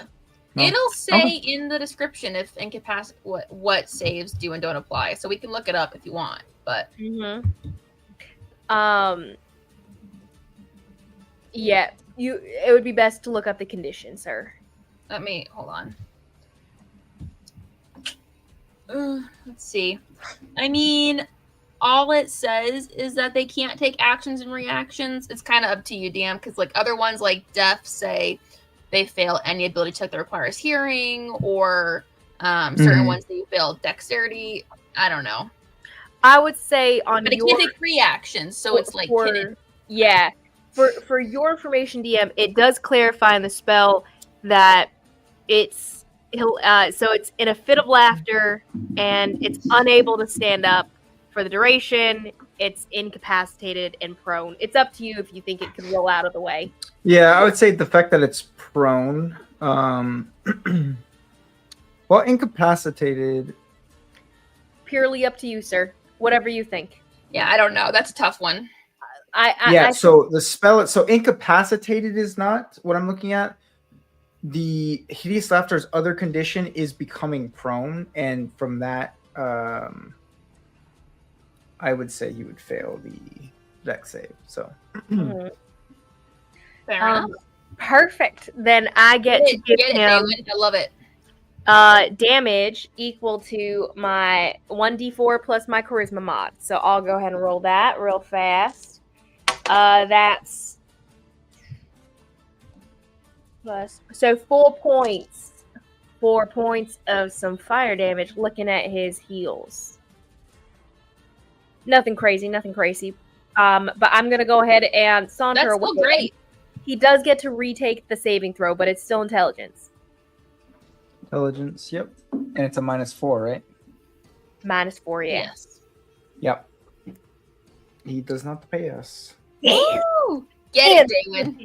Okay, I'm gonna go ahead. He really should have studied up on those books, and I'll just go walk back in the direction of where I came from. So I had Alright. 30 feet to get there, and my own natural movement speed as well. So I have 60 feet to move this turn. I'm a fast little bugger. Okay. Anything good. else you'd like to do? All right, Leander, you are up. Osiris, you're on deck.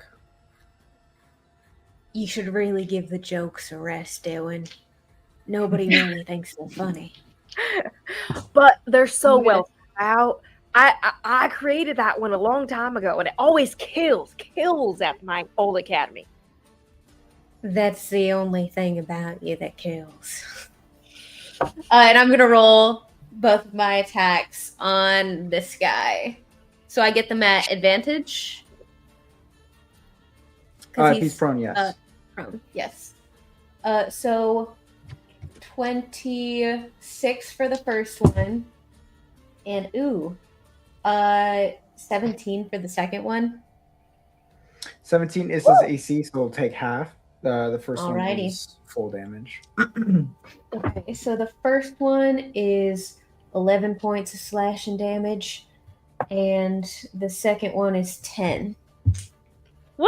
So it'll be 16 total. Get it, Leanne. Yes. Honestly, this is my damage because I handed him to you on a silver platter. You're welcome. So he makes two additional intelligence saves, right? What does he need to get to pass? Let me know if he rolls above a 15. That is a 15. So does he pass or? Yeah. 15 passes? Okay. 15 So he does on that second attack, he does pass, and you That's see okay. both of your attacks hit on him, and and you see now he is oozing even more. The liquid is falling off of him. His skin is almost sloughing off. As underneath you see more gelatinous gold coming out. Is he's Dewin pretty beat looking up at this hurt? point. Is Dewin looking hurt? I'm not looking hurt. No. At all? I was a little bit before. I am a tiny bit, like 4. I'm only down 4. Okay. Akira seemed Okay. to have perked me right up. Is anyone else looking particularly hurt? Not me. Phineas and Kaden. Well, I can't do that because he's unconscious and it's temporary hit points, Mm. unfortunately. Yeah, they have to be able to see and or hear me. So, Oh, weird. Yeah, Or- yeah. yeah. Anything else? unconscious. In that case, I feel like there's something else I should be able to do with my bonus action, but I don't think there is. I'm so dumb. It's okay. This is why we're doing this session 0. You guys can learn your character. Oh, Anything else, Leander? And no, but his speed is still reduced by 10 feet because I just hit him That is correct. with Yes. Yep. slashing damage. I think that is it for me, Chief. Okay, Osiris. Oh, sorry. So you will see as the Hellhound kind of and almost like is trying to fight against the spell, but can't, and its arms just and it folds down below Akira, and it's just growling underneath there. You see, Ariella goes, "Oh, good doggy," and then raises her mace. This is very in character. You see the one sauntering angel is now been slashed by Osiris, and he slowly turns to you, Osiris, and sneers. And his hands turn to black. His nails grow longer, and he grabs for your throat. No. Pinky? No. Is a 24 hit. Is that disadvantage? Why is he? No, this is not the laughing. Wait. No, I have Cloak of Illusionment or whatever it's called. That So is everything is right, taken you disadvantage. do. Oh dang! You get That is magic better. items? So that is better. So 24. Dang. Still 24? Now you Yeah. roll well, That- Nathan. that Not does when you're hit. in my campaign. What's your AC, Osiris? 18 It's less and of I have a rolling shield. well. Never mind. and So Oh wait, it's 18 and you have a shield, so 20. hmm Do you want me to block it? block it. I mean, I'm not against you blocking. I mean, I guess it's beginning of the fight. We should be fine. I'll save that for when it's a little I more also have dire. the temporary hit points too. So Okay, yeah, we're fine. We're fine. I don't There know was a why I'm moment being where such a Leander was baby. like, He's fine. I was like, don't eat it. I feel like it would be near disrespectful to intervene on his behalf at this point, seeing as we're just so fresh. I'm picturing Leander being like, oh, do you want me to? And then Osiris being like, nah. Nah, bro, I got this. I got this, bro. I'm chilling. You're good. Do your own thing. I'm good. So as you see, he grabs at your neck and it connects. You will then take. You do take 9 points of damage. And that will be necrotic damage. Do you have any sort of resistance to that? Drow don't. Yeah, I don't think so. I was wondering with your class. Okay. All right. Trust me, I know Drow. Drow don't. I mean, I don't know where that would be on my page. If I like, Yeah, it would be directly in your resistance. Yeah. It would be defenses, like immunities and whatnot. Yeah. Defenses. Yeah. Okay, yeah, no. You see, he grabs for your neck and pulls you in ever so close. Who is that? Hugging tendrils behind you.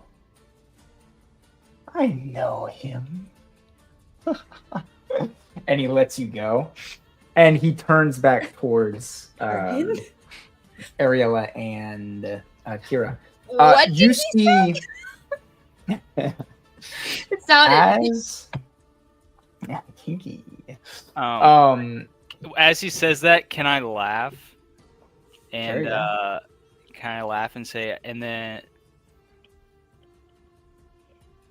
so you know what that means? I say to him, so you know what that means if you know who it is, and then he takes 3 psychic damage. Woo!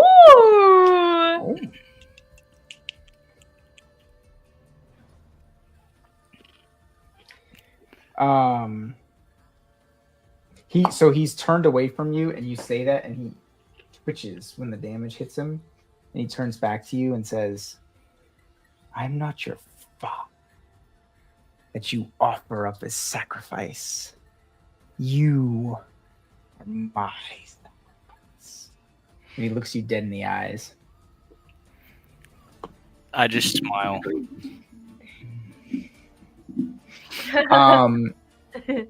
You see the other angel is stumbling up as he gets up. A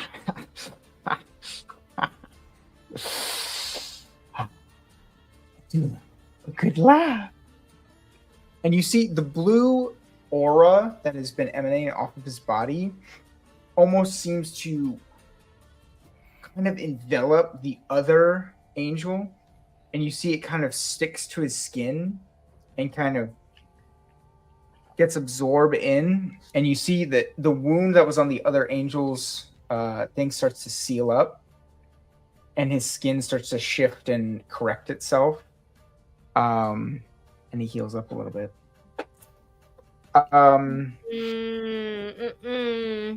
Osiris, you are up.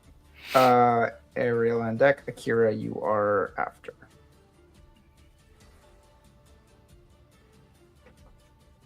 Don't like healing things. So I took 9 damage. That last one. I do not remember. Yes. I will. It was nice. Okay. Yeah. Sorry, I forgot to write that down. Just want to make sure. I do not forgive you. I do not. I'll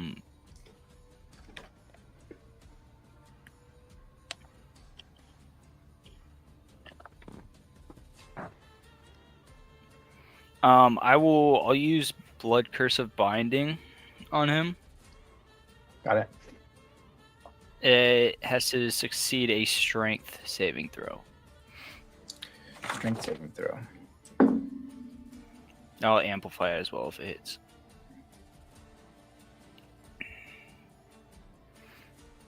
So he rolled. Wow. He rolled a. Because he still has -4, right? Or minus a d4. Which one? The one right in front of you. The calm one? No. Just the dog and the laughing one, or the crazy one had the -d4. No, the crazy one was the one that succeeded. Oh, Wait. okay. Am I incorrect in that? Honestly, I don't remember. What is the question? Which one had the bane on it? I know it was the dog. The dog and the one holding the dog was your thing. Okay. I stand corrected. Yeah. Which at the Um, time I thought it was the creepy guy. You may have thought it was the creepy guy because I was under the impression that that was who was holding the dog, but it was flipped. But you had clarified the one holding the dog. Got it. Okay. So yes, that is an 8 for strength saving throw. Nice. So, as like this mist comes up and restricts him, I'm like, who's gonna be whose sacrifice? I'll swing on him.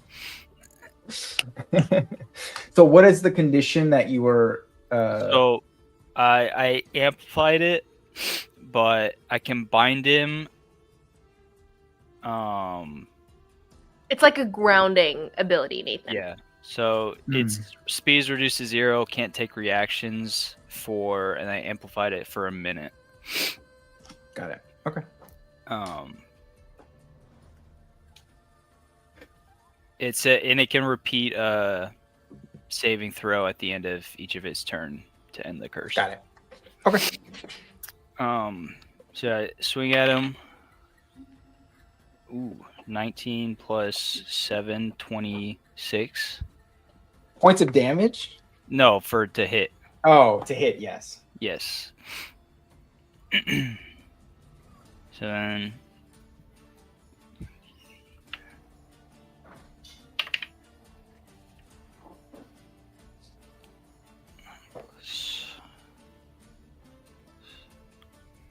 So when it says 1d8 plus 6, that's like the damage. You roll a d8 and you add 6 to your total for damage. Okay. Wait, I think I rolled the wrong dice. I did. Oops. If you rolled above an 8, yes, you rolled I the rolled wrong a one. 9. I picked up the wrong dice and rolled a 9. I was like, that doesn't make sense. I broke the dice. 9. So 11 piercing damage and 5 Nice. lightning damage. And 5, what was it? Lightning. Nice. And then I'll swing at him again. Oh, that one's not. It's 14. Yeah. Does not hit. So I missed that one. And then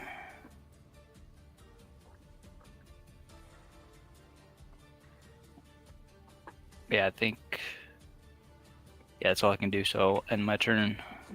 Okay.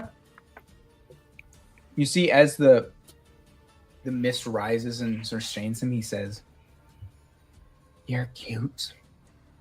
You have no power here." We'll get to Ariella bonking the dog on the head. Wow, I've rolled so many ones this session. Yeah, get them all out now. You're Prepping using for them on Nemo. our and are on our NPC PC person though. No, I- what's his face's roll? The angels have rolled just as many. Oh really? Yes. Yeah, he rolled a 1 on the strength save. Like, Nice. what's it called? Do I get advantage from that? Is the dog prone then, or because grovel? Let me look at the spell again. Yes, prone gives you advantage on the attack if you're within 5 feet. Yeah, more of what I was asking is grovel a forced.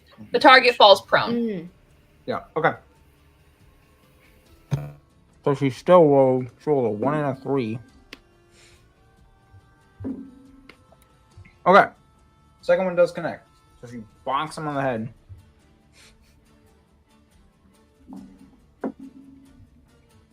And he takes.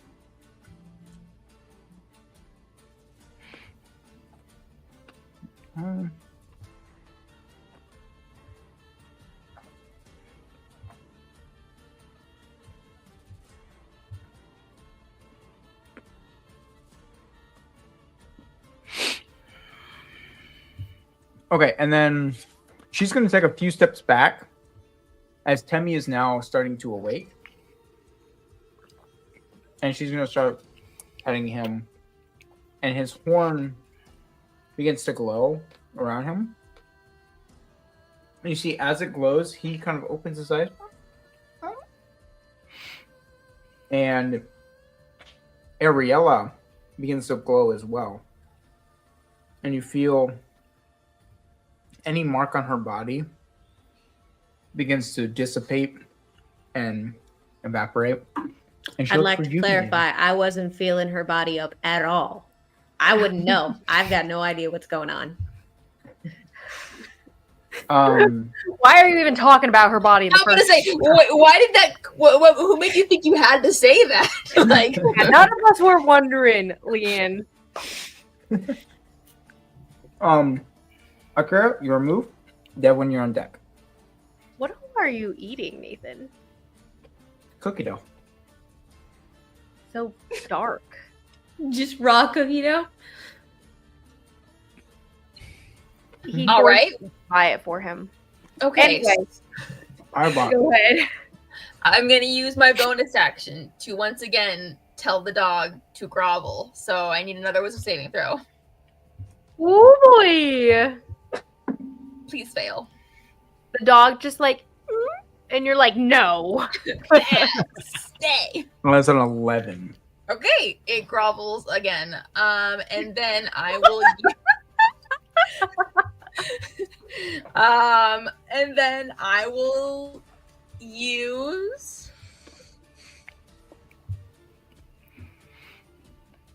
I just picture this angel guy being like, hey, nope, stick him, boy, and I'm just like towering. Yeah, I'm just gonna cast Eldritch Blast at the crazy one. I just want to get this guy gone. So, Yep. 2 attack rolls here: a natural 19 plus 7, and a 4 plus 7. So I'm gonna guess just one of them hits again. One of those hits, Nice. yeah. All right, another D10. 9 more points of force damage to Mhm. the- Amazing. And she's just like, stay, the dog, and that is my turn. Yep, solid. All right, yeah, he takes the blow, and you see more of his skin starts to slough off, and more gold is exposed. Devin, and then Leander, you're on back. Amazing. I'm gonna go ahead and which one's a better option? They don't seem real concerned about dying. Yeah, that is a concern in of itself, I suppose. What if they can't even really die? Maybe they're all fake. I don't know. I tell them both. I pull out another random joke from my old days in the academy, and this time though, I tell the joke to 2 different people. I look them both in the eye, and I'm like locking eyes on both as I'm saying this, and I cast the spell in the magic itself. I split it in half using a sorcery point, and it's just one because it's actually level 1 spell, which is nice. And it's on one creature, so it splits for this purpose. I split it in half, telling the joke to both of them. And this time, however, it's actually just a normal joke. It's something that I heard from someone else. It's a little bit funnier in that, but he doesn't deliver it that well. It's not quite his intelligence jokes as before. It will not be an intelligence saving throw. It'll just be the regular old charisma. Charisma? Wisdom. It's wisdom. Wisdom. I wish it were charisma. Still low. Good. And say Bane, 10. I'm using it on. Sorry. Just to clarify. Yeah, I'm using it on one with Bane and then the other, just the angels. Got it. So 10 for the the creepy dude, and a lot for the other dude. -4 Which Bane. tracks.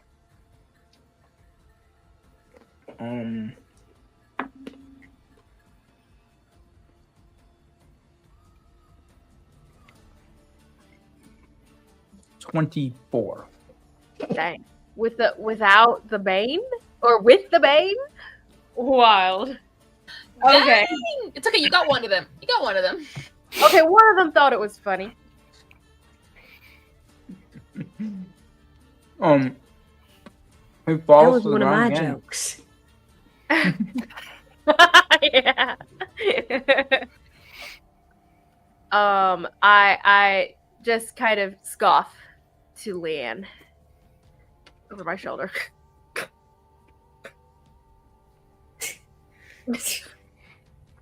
Anything else you'd like to do? Sorry. Bonus action. I suppose I will do the same thing again. I'll mark off another usage of it. And I can do this as many times as my proficiency. So this is my second time. I will use, again, my Scorching Whirl. I'll go ahead and go over to the one who's down for the Tasha's Hideous Laughter. So I move into his space with the licking purple flames at my feet. I rush over to him. I look at him and stick my tongue out and I run back. But he does roll a dexterity saving throw, or he automatically fails like you had ruled before. Yeah. Still cool with that? Cool. And then he'll retake his wisdom saving. No, actually, this time he doesn't. Actually, this time. No, I'm just kidding. Do you want to roll your dexterity save? Well, he auto fails it. For the other guy. Oh, could I make my path with my 60 feet of movement? Can I make my path also by the dog Sure. Yeah. who is groveling and can't do anything but grovel, correct? Yep. Okay. So I'll do that, and that'll be 6 points of fire damage to both. Both. Except Awesome. the dog's immune You to said fire. fire. damage. You said fire damage. I was about to say. Dang. Well, that's unfortunate. Isn't that You just actually see a as bold he's caught in a fit of cock laughter. burns? You see his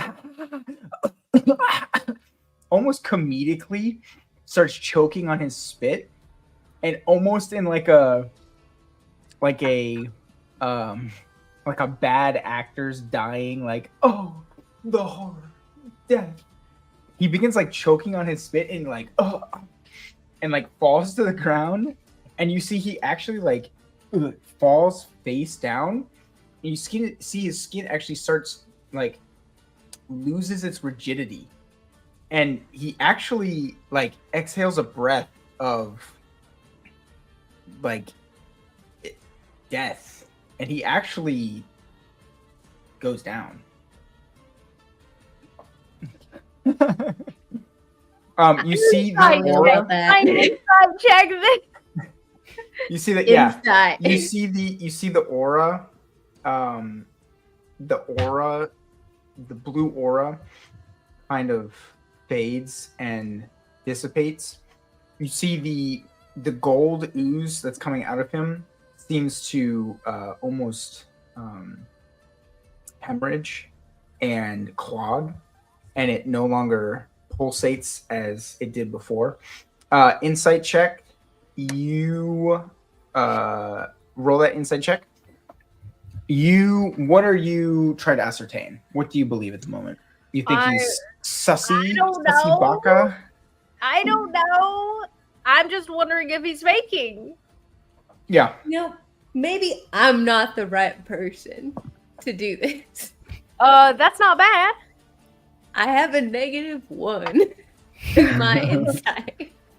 That's Maybe someone else should do that. Oh, I have nothing. 16. Okay, yeah. Better than me with my seems- negative. He genuinely seems to be. There's no breath. There's no movement. Like his wings have kind of altered. I know I played it out. I know I played it out like in a weird. That's just how he is. He's just a weird dude. And these creatures might not. So I'm grasping that though he was being dramatic about it, it was real. These creatures might not exactly be how death would be to a mortal. It could possibly be that he doesn't care as much about death. Mm. That's I don't maybe know if what this you're is really because dead. he is very much dead, and you're saying that, but to you Oh. it's very suspicious. Like it just seemed odd.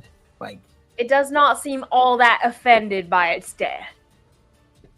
that's what you're assuming. You're assuming because it was odd, but he also is dead. So it's like, But I think he's dead. I don't yeah. know. I don't he- shrug. yeah. Whatever. Whatever. Oh, by the way, I'm done with my turn. Done with her? Okay. Leander, you now have 2 foes in front of you. Osiris, you're on deck. Alright, so I'm gonna keep hitting the same. Oh wait, I have to get the. Did Darwin get the guy by Akira or the guy by me? Creepy The green smiley guy. dude. Creepy Yeah. guy. So I've You still have got the the other one- guy in front of me. Yes. Okay. Well then I'm yeah. gonna. Could we take a potty break when we can? Yes. Yes. that would be Let great. us. Yeah. Let's actually. Yeah. Let's do it right now. Let's do it now. Okay. How Oh, do we use poor, this? poor Leander. I'll I'm set my sorry. rolls down. No, I'm the one who requested the pee break. Oh, you So it's did? Okay. Yes. Oh, good job. Okay. Oh, my hair can be free.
What's up?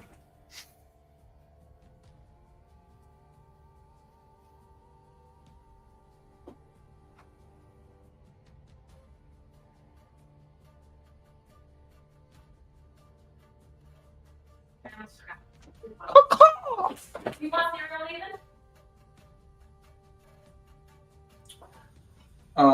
No, I'm good. Are you sure? Yep.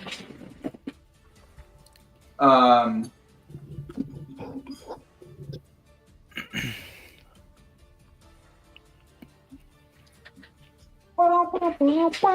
Stellaris tonight. Yeah, I'm gonna be hopping back on.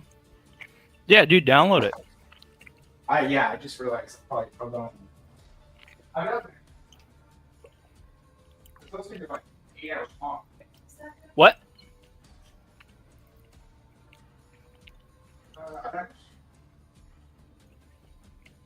No, I'm saying the light. Yeah, I'm saying. Actually, it is not. But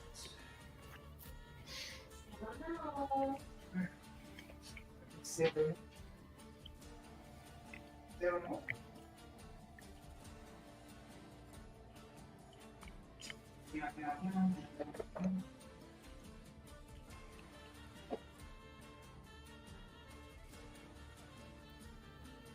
Are you playing music right now, Chris? Huh? Are you playing music? Can you not hear? I don't know. It is currently. I have been told that the music tends to be louder. Okay.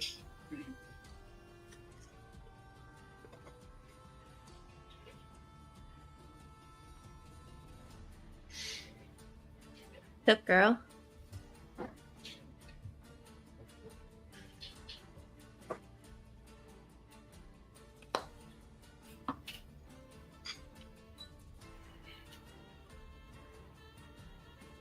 I'm so nervous about this fight, guys. It's not satisfyingly, it's not going the way I don't know. There's something Not wrong. satisfying enough? I'm sorry. No.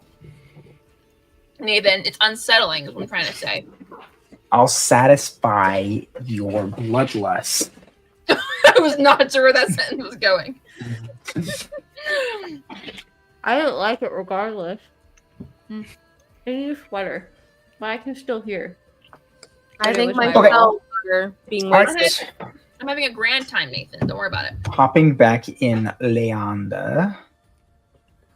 All right, that's me. You are. Rolling my attacks. Whoa. That one just grew out his hair. I think he looks hot, so I think you should leave him alone. Okay. We've got an 18 and a 25 to hit. 25 hits. 18 doesn't? Nope. I swear Wow. 17 hit him earlier. 17 hit the other guy. Barely. Oh. That's what it was. Okay. Well, that's all right. That would be 11 points of slashing damage and reduces his speed by 10 feet. Again, okay. And everyone's looking suspiciously okay. Yeah. Genuinely. Y'all are actually, I mean, it helps that I have been rolling abysmally, but I'm deeply suspicious. To be fair, Usually this far through a fight, I have to help somebody. the Hellhound has been groveling for like all of his turns. both Um, 2 of the 3 creatures, so one of them has done nothing to you. The other two have not been able to do anything to you. Oh, So ah. it is an interesting combat phase, I will say. I'm doing my job and debuffing. You're okay, doing guys? great. This is what I'm You're supposed doing to do. great. Devin and Akira are holding their own. Yeah. Um, What are you Marshall types doing over there? our They're finishing off jobs. what you guys are starting. Yeah. We're holding Um, the Right. line. Commander, I anything guess- else? I guess that'll be it. I'm gonna grab a sweater, but I can hear you. So this will I'm be so Osiris. You will scared. go after the creature you have right now. Is did he roll another strength save at the beginning of his turn? And for the blood curse, Whatever is binding him. Yeah. yeah, end of his turn. Okay. So then he's not able to move. So then, okay. So he will tug at the wispy tendrils and look at you, and it's so cute. And he'll take his giant. It's called a halberd. What's the thing with the? What is it? Yeah, halberd. Giant halberd off of his shoulder, and he will swing at you. Does a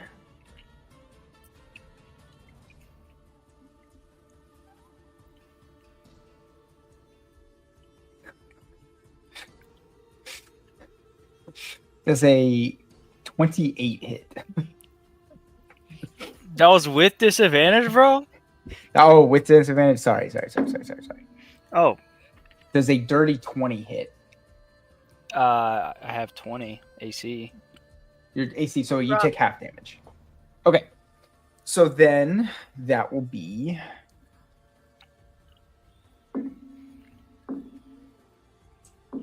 Did you minus a D4 from that? For Bane? I did not.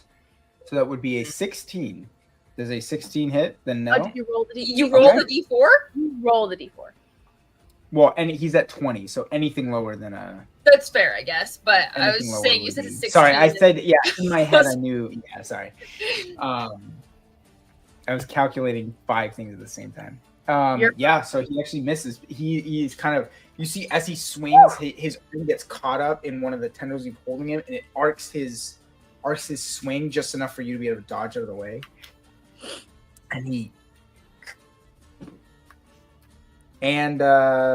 he will go for one more. Then he'll finish this way and swing back at you. Everyone at the table, give me a perception check as this other swing comes through. Oh, not my strong Nope. suit. Is that with the Not for me. 20? Okay. It's a D20, add the perception modifier. Oh, That it was a would great be- roll. Not a great modifier, but a great roll. I got an Yeah, 8. who has I a rolled. result? I rolled he a got 7. a 19 for so the I have a attack 6. again. 7. Okay. Ariella has good perception, so she should be rolling. Yes, I will but roll for her. 16 Yep. for me. 16. Okay. 15. 18. Okay. So everyone but Leander. Please, do you see Thanks, Coach. the creature ignore or get disgruntled as he misses the first and then swings, and the same thing happens, he misses the second one. And you see he breathes, and his spittle is golden as he is getting more and more frustrated. You see, as this happens, you're in a wide open grain field. You see a little shack in the distance, hollowed shack. Nothing of interest to you guys. You doesn't matter from a previous campaign, you know. Oh, Yeah. You see for those of you, everyone, you see 3 beady green eyes peering through some of the grains in the field, and you see they hop, hop, hop, hop, and then Emmys? a slight Demis, and you see a beak peer through the grains, and its third eye on the top blinks, Creepy. and it almost, if it was human, with disdain in its eyes as it's looking on to the battle, and you see it goes and flaps away and starts flying into the distance. Did it go very fast? You see he swings. What'd you say? Oh.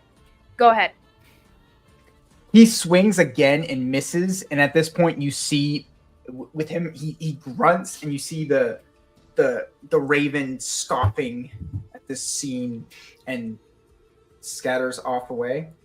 I think the is disdain now- was at the Celestials, not at us. Osiris, it is your move.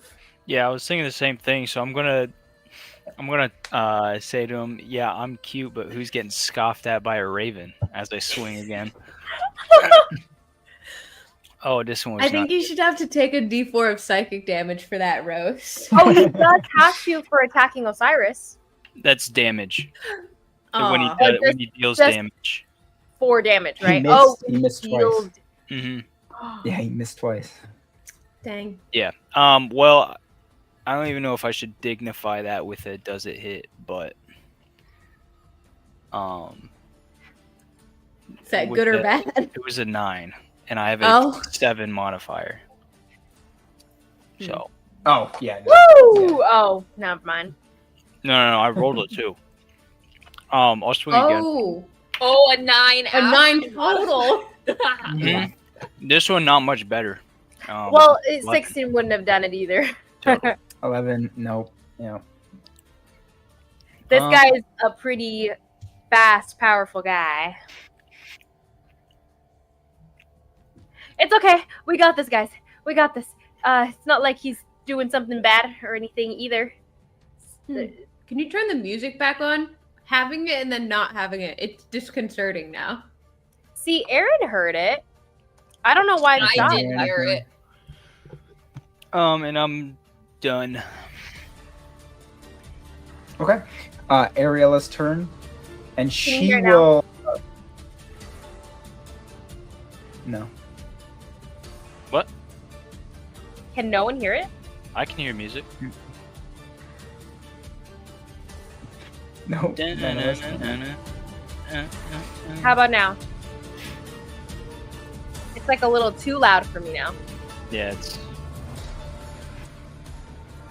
Mm-mm. a Nope. bass drop. Yeah, I'm gonna leave It's it not where coming it's through at. for us, so you Yeah. can turn it down so it doesn't bother you. So, Ariella is then empowered by Monsieur Camille. You will see she's gonna go forward and she's gonna bop, bop onto this demon and go, "That's what you get for hurting Tubby." And oh my goodness, dude, he misses twice. He swings and he just bobs and weaves twice. At this point, though, she is going to walk towards Kaylin and Phineas, and she will end her turn near them. That is every Akira, your move. Dylan, you're on deck. Okay. Okay, so currently, what's happening with the Saunterer guy? He is held in place, and he is doing nothing else. Oh, did you make a strength saving throw? At the end Oh, of at the your end of turn? his turn, that's right. He Way to go, Dan, Is for it being on top of your stuff. 18. Does he succeed on that? Yeah, I think you have to beat a. I believe he 14. does. Yeah. Good job. Okay, so he is now out of the tendrils, but he has not. For his turn, he doesn't. Yeah. Yeah, I think I'll go ahead and It's my Maybe turn It's he- still here. Akira's turn. Daewon really just is like, don't worry, Kira, I got it, Kira, don't I love it though. Alright, you're so cute. He just gets excited.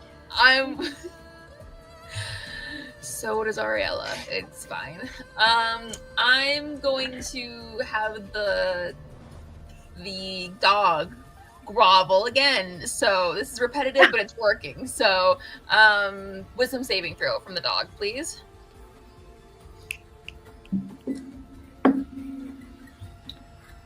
That is a 6. Okay, it is. You just hate dogs. What? You just hate dogs. Apparently. No. She doesn't hate them. They respect her to the point of fear. Exactly. And it tore her dress. So, I mean, she's very upset at That's it. So. true. That's very true. Yeah, I feel like at this point, you're actually not even saying anything. You're just growling back at the dog, and the dog's like, stays down. So question, if my thing that I'm doing to do the command spell, it says I'm casting command. So does that mean I'm essentially casting a 3rd level spell or whatever, 1st level spell, so I have to do cantrip as my action? Or does it not apply under the rules of, leveled spell cantrip? Because I don't really know, since it's like a Wait, what was the question? So That's why they've made this clarification in 2024. It would be classified as a magic action. So it is your action. But it is a leveled spell, so I think you would only be able to do a cantrip for your action. Yeah, Not bonus that's action. kind My of understanding of that would be that the same as Osiris's bonus action is taken up by the Misty Step, even though technically Misty Step is not the action that he is taking, it is a phase step. Your ability is technically still the spell, even though it goes by a different name. Okay. I mean, it doesn't go, but yeah, I got you. So it's considered a level spell, so I have to do a cantrip. Yeah, okay. I figured as much, but I don't want to just do cantrips, I can do more. So, okay, I am going to do, Eldritch Blast against the other guy. Eldritch Blast.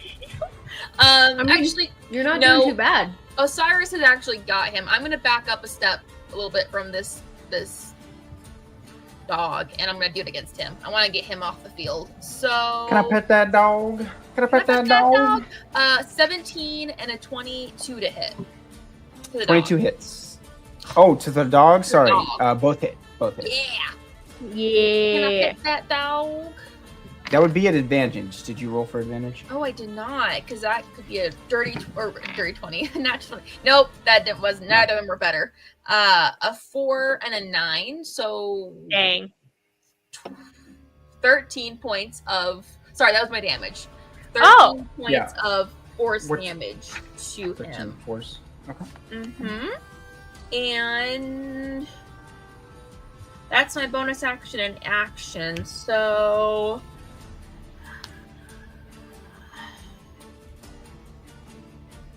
I think that's all I can do. So, okay, that's my turn. Okay. Dylan, it is now your turn. And Leander on deck. Okay. Go. Okay, so I have. Let's see. Okay, let's go with classic.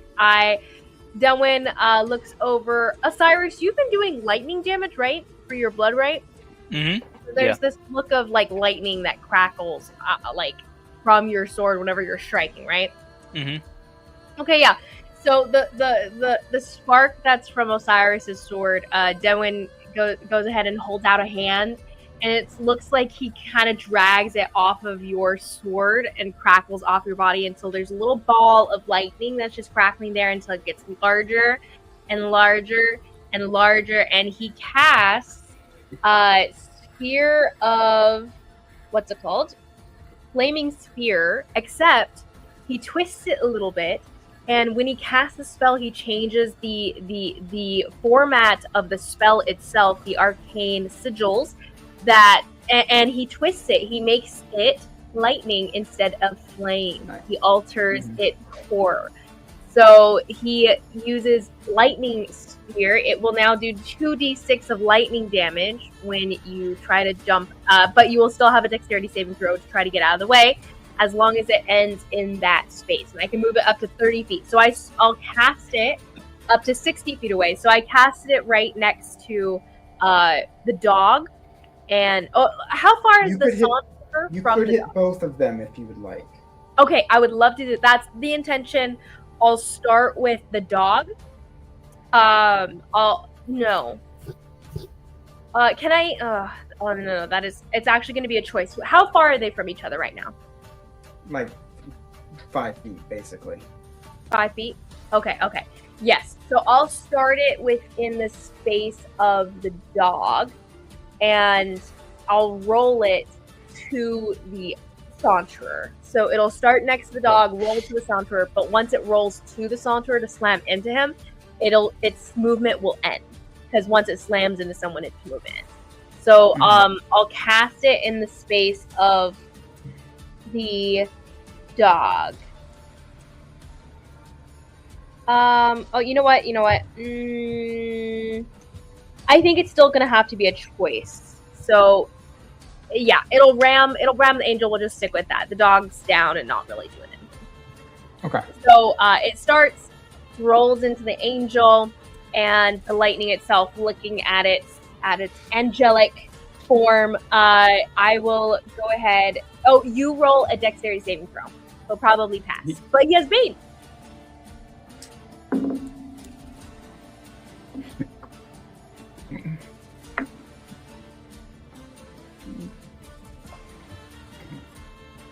Six. Oh, sorry, 14. A 14 does not pass. He fails, which means Nice. he takes the full damage, which is only 7. I'm going to use a sorcery point to empower the spell. So I'll re-roll this Woo! and roll it again.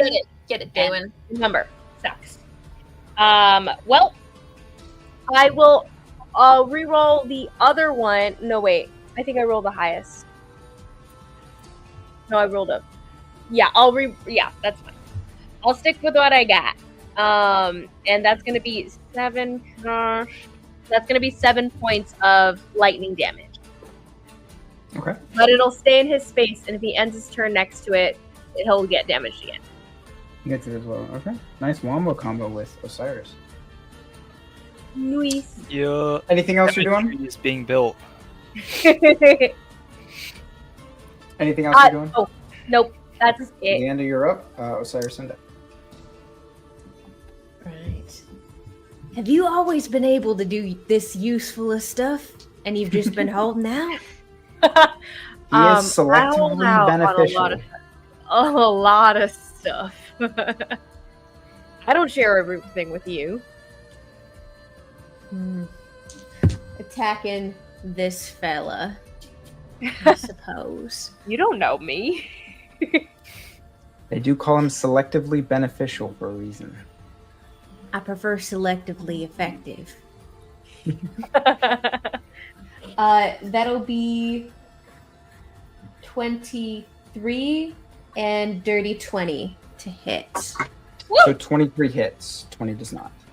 20 doesn't hit? Ooh.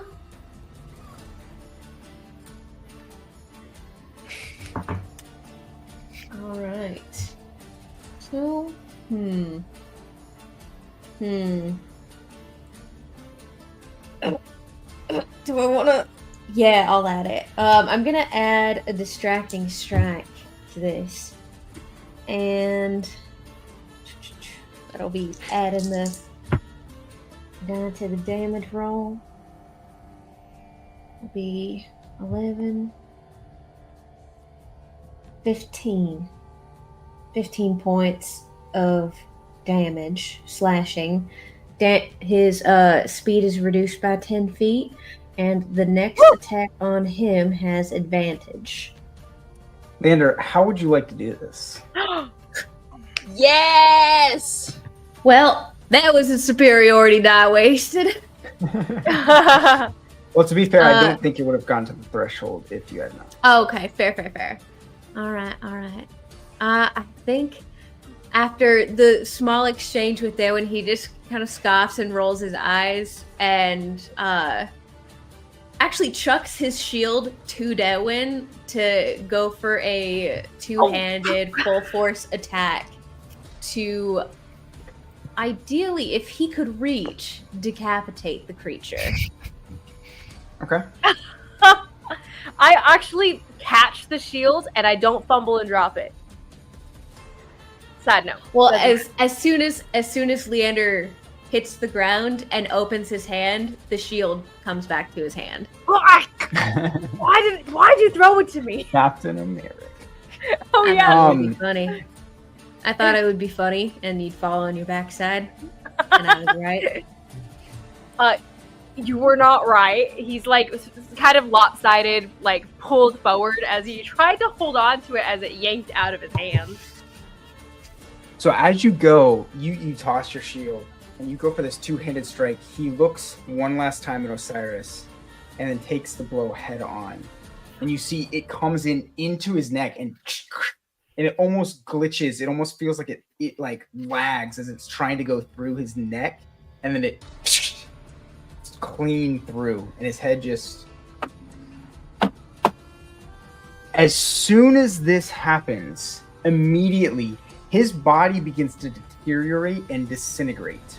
It starts to flake apart and fall and float into the air. It's caught up in a swirl of wind. You see the other angel and the hellhound as well both start to disintegrate and flutter in the wind. You also, all of you notice in the distance, the sky is falling. You see almost like fake panels out of the sky start to crumble and crack. And you realize, just like this creature itself is disintegrating, the entire area around you is disintegrating at a rapid pace. You notice it within 5 seconds, all three creatures have fully disintegrated, and the sky has a third of it disintegrated. You see it is closing in. The last bits that are surrounding are the area on the ground and around the portal. It is closing in. You have maybe 12 seconds until it will reach, this disintegration will reach you all. What would let's you get like out to of do? here. And grab You're Darwin. still Grab in- Darwin, run to the portal. Okay. So I can run So- on my own. wait, everybody, what are we doing? Run it. into the portal. Okay, the strong Okay. people should grab Yeah. Kaylin and Phineas, and I not was- Daywin, who I was can gonna walk. say, Daywin can yeah. walk. I was gonna say I'm gonna run towards Phineas. I'll do I'll roll on the ground. As I roll, I grab his arm and his uninjured leg and put up to my above Mhm. over my shoulders, and I just start Yeah. sprinting. Of course, you grab the little guy. Yeah, I like And I'm Phineas gonna more. go grab. I'll go grab. Ariella, Kaylin. so Temmie bolts towards Kalen and kind of jumps on his chest, and his horn starts to glow, and you see a portion of his face begins to heal, and you understand just in the rush of the moment he is stabilized. Temmie is not able to do more than that though. He looks up at you all and moves his little nose I'll and twitches grab and you throw grab him over my Temmie shoulder. or No, Kaylin? I'll Here grab we him. go. Okay. I grab Ariella Temmie, probably grabbed Throw it Teddy. over my shoulder. Give me an athletics check. He is a That is large man. the one thing I'm good at. Mm-hmm. That'll be why I a left dirty them for you. 20. Okay, Dirty yeah, 20. you sling him over your shoulder, easy enough. You all book it, so you're heading towards the portal. There anything left of these guys that I can grab? Anything They are at all? completely, at this point, it is completely gone. Nothing is left. Grab the vials. Nothing is left of anything, really. Nothing's you real. I wasted my magic. You could go into the two portals, and you have this portal away. You have those three options. If you run anywhere else at this point, you will be running into a disintegrating Mhm. So the one portal we can't get through. The other portal is technically a dead end, as far as we know. we go to the one that's not a dead Yeah, I will say Akira and Ariella did file away some of the files while we were in the room earlier. I do have a note of that. You So we did have- grab, yes. so we did all grab- of you pretty much grabbed your own files. end. Ariella did grab several more, and Akira, you grabbed quite a few more as well. I believe you Mhm. grabbed some on the deity, the semi-deity that was related to Osiris, as well as the creeps, as well as your own. I think I said anything not that sure. looked like it could be useful. Like I picked because Yeah, we didn't have it all laid out. So You like, whatever grabbed you pretty, think would be. pretty. I will say, for this point, I will say you pretty much grabbed anything related to the party as a whole. Yeah. Sure. Okay, Alright. cool. To all yeah. rush through. Yup. Hop through the portal, booking it. You all you collapse in a heap on the floor.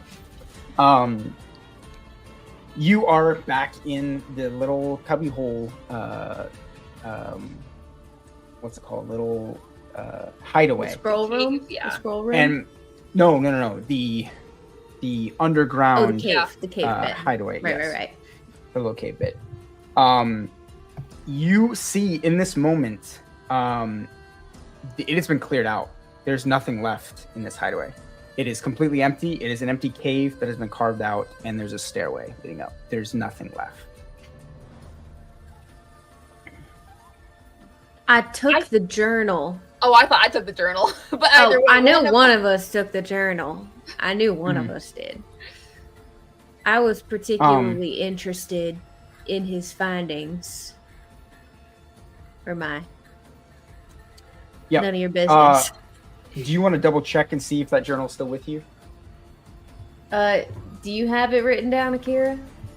Are you asking us as the characters to check their stuff, or are you asking us specifically? I wrote it down in my inventory. Okay, then you have it. Okay.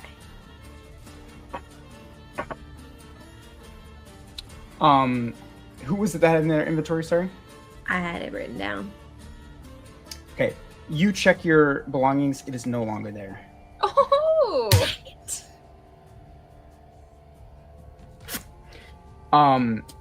Yeah. So yes. You start picking up. Kaylin is still completely out. You see Ariella kind of grabs her head and oh no. she kind of complains, and Temmie kind of rubs up to her, and his horn starts to glow, and you see the area around her temple starts to glow as well, and she goes, "Thanks, Temmie," and she goes, "My head really hurts." Okay, all right, it's okay. You having a dream? You just pain? It's the same pain as before, but no dreams. All right, well, just take it easy. Don't think too hard. That's usually your best bet, not to think too hard. That's what I try to tell Dylan. At this moment, you all hear at the back, like almost the back of your head, like it's not even from outside, it's like in your head. You hear this crazy loud in the back of your brains. You all jump and look around. There are no ravens in this cave. You are unsure what just occurred in that instance. Now, if Xander, there are you is- still carrying Kaylin? Unfortunately. Okay, all right, yeah.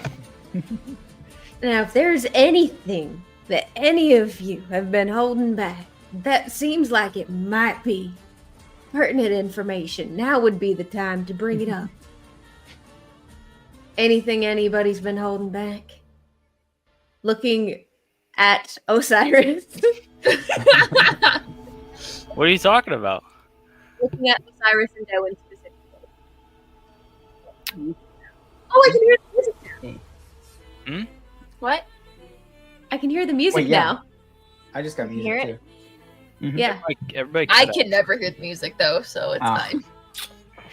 My computer's too old for it, probably. Anyway, Yeah, maybe a little recap of all that we know would be good. But should we get out of this cave first? Make sure the village isn't burning down right outside.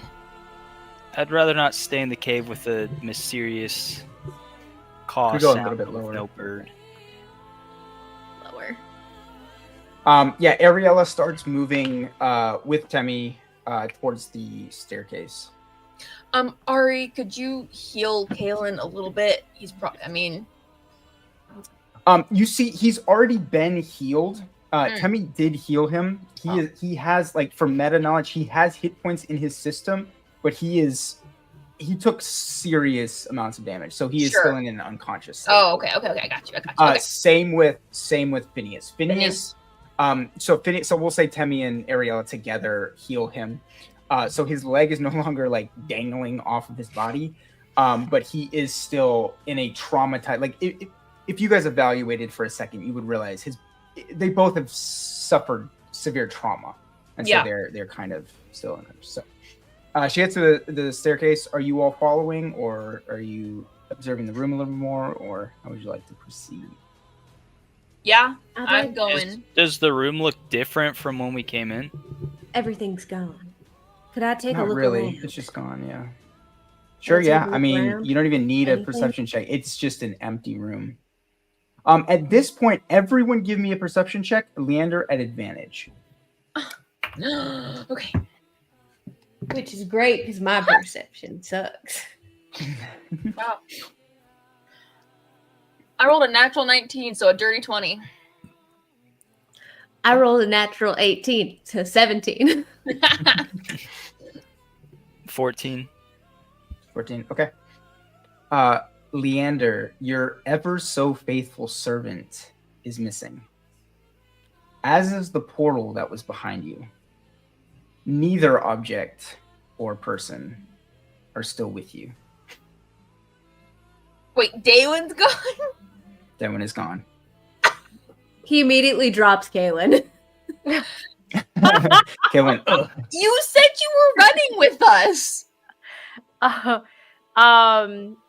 think it was one of those things where I think you guys imagined he was, because that was the natural You thing. literally said happened. you. In the chaos, you all were scrambling. You all were running towards the portal, yes. But for whatever reason, Dewin is not among you. Where'd Daywin go?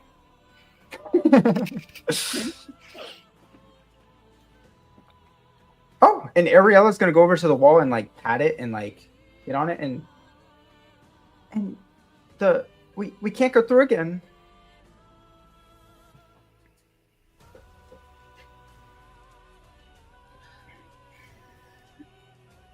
Leander, what do you know about Daywin?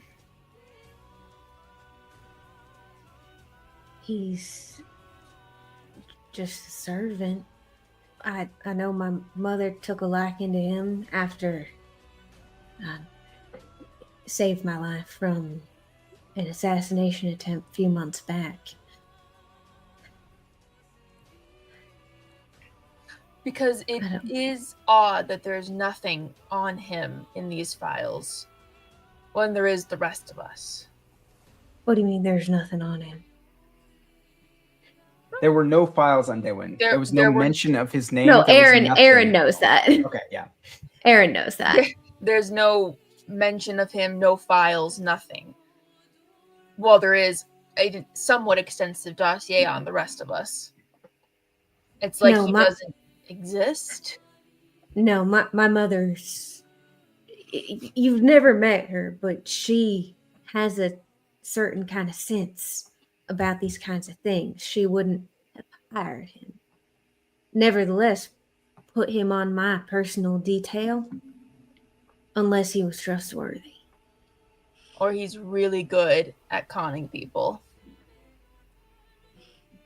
Real quick, just as a side note, this isn't extremely pertinent to the conversation you all are having, so I don't want to derail it. But, Leander, you also, with that, you would have noticed because you were carrying Kaylin, you would have noticed a because his clothing is so ragged and the way you're carrying him, it shoves to a side. You see on his right shoulder blade, you see a marking that you would know is the marking of the dukedom Ardenac.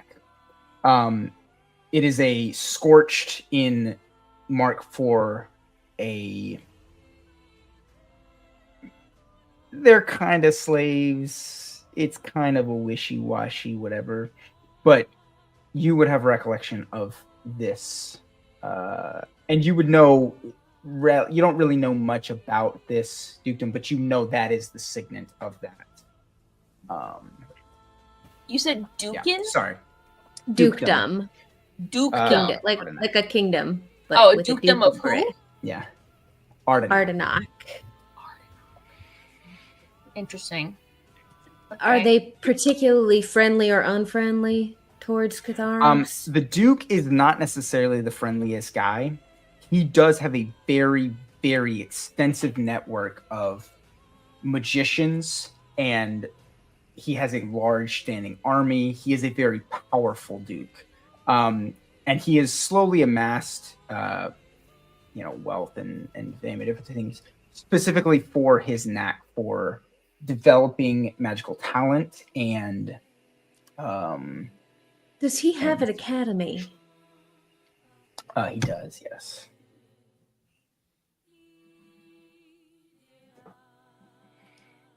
Dylan said something about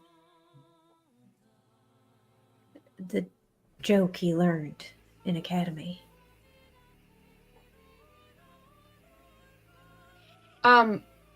Actually, the side note, I want to rifle through Kalen and all of his stuff, since he's unconscious anyway. Might as well. Okay.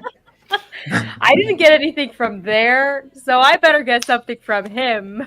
No, it's... No. Do it. It makes sense. Yeah, I rifle through his stuff and see if there's anything Okay. interesting.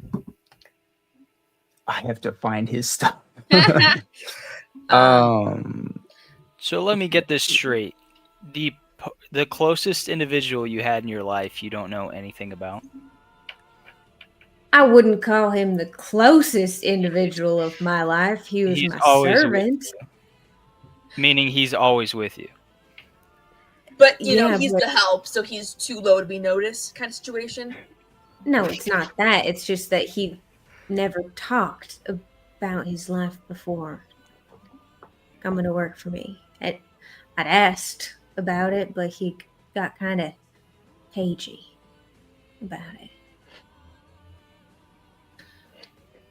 Akira, you see rifling through. He has very sparse belongings. He has some adjustments, some bow wax. He has some treats for Temmie. He has some other tracking supplies and different things like that. The only thing of note you would find is a note in a parchment that seems very similar to you all.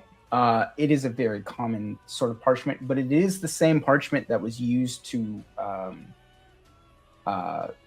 that you found the magician had signed on.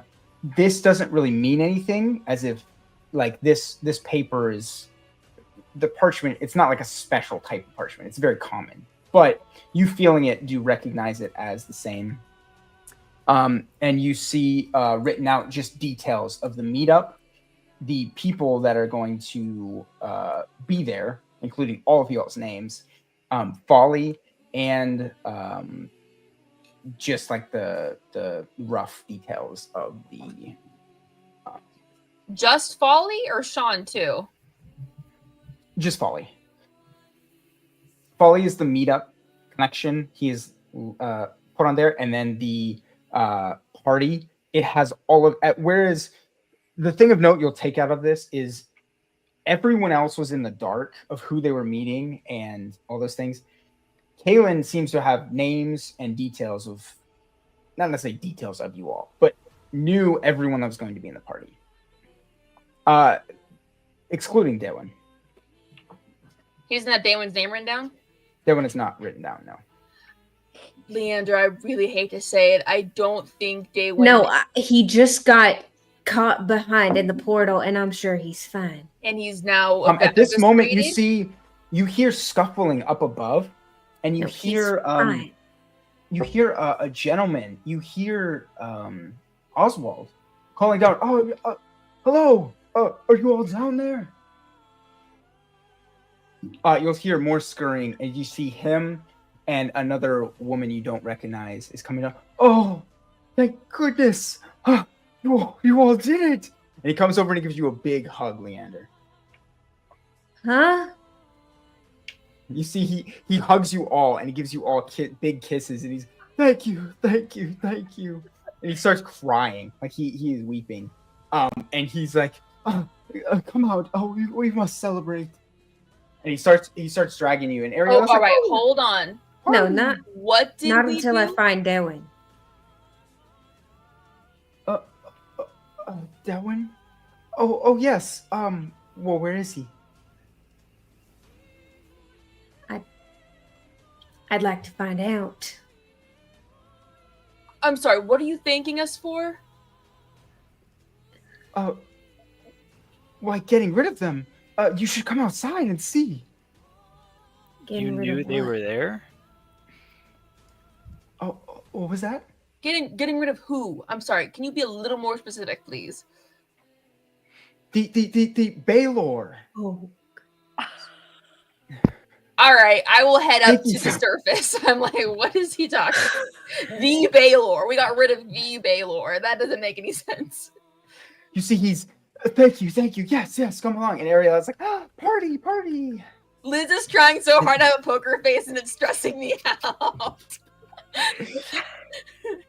no, you're gonna tell me where Darwin is. I'm not leaving without him. You all didn't you just go into the portal with him? Yeah, and the world disintegrated behind us, and he didn't come out.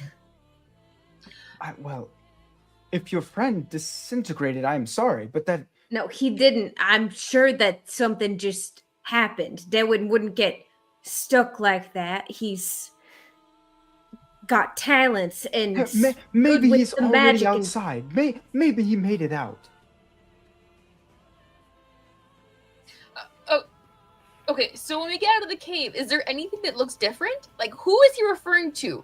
Like, So you all get out. So you traverse up the stairs. You go into the main room, and you go outside, and you see outside where before it was a dark, dismal day. You saw crackling, like splits in the sky, and just murk and rotten, just corruption throughout all of it. It was a murky day. You see in the forest, the decay is gone. The trees are vibrant again. The sun is shining. You see the crops have almost miraculously started to grow again. It's not like they, grew a week's worth, but the decay that's been eating at them is starting to alleviate. You see there's a lot more cows and chickens and stuff walking around, whereas before they were very unsettled and cowering and disheveled in the corners. You see the children are frolicking around. They've got their little twirl sticks. They did it. You see everyone is prancing around. You see people are going crazy. They're celebrating. You see people are crying tears of joy. And he ushers you out and he says, thank you. And he hugs you all again. And he says, I'll take you to the main hall. Let's celebrate. we're not celebrating anything just yet. Something. You see, he goes, the birds are even back. And you see a raven coming over the village. You see it and come here, and it just hits and it freezes in the middle of the sky. And then goes and continues soaring through the sky. He says, There's "This something is not wonderful." right here. This is an illusion. DM, is this an illusion? She's like there. Yeah, we're in an illusion. Something's not right. Do I have anything that can help me see through this? Delwyn, you see your duke's sword hit the side of the angel's neck, and Leander collapses to the ground. You see Osiris holding his mark against the angel. His hand falls, He holds his gaze, and as he falls to the ground, him and the angel never break, but he once again collapses to the ground. You see Temmie, eyes glaze over. Ariella cups him as she also falls. You see, Hey, give me a perception check. what's going on? Leanne? Oh, that's 3. Akira, as she is holding down the hound, it's whimpering at hers and she's smirking at it. You see her and the dog looks up, comes up on its haunches, and she eyes glaze over and she falls straight back Akira, and collapses to the ground. The dog then sniffs around her. You hear laughter in the corner. Wasn't my acting great? Did you think I was so good? You see the smirking angel from before starts getting up off the ground. In his hand, you see a handful of parchments. On the bottom of those parchments, you see glowing green names. Give me a intelligence check or an insight check. an insight check? Can it be intelligence? Can it be investigation? Insight then? Insight. Yes. Uh-oh. Okay, it's an okay roll. That's a 13, but it's not better. Okay.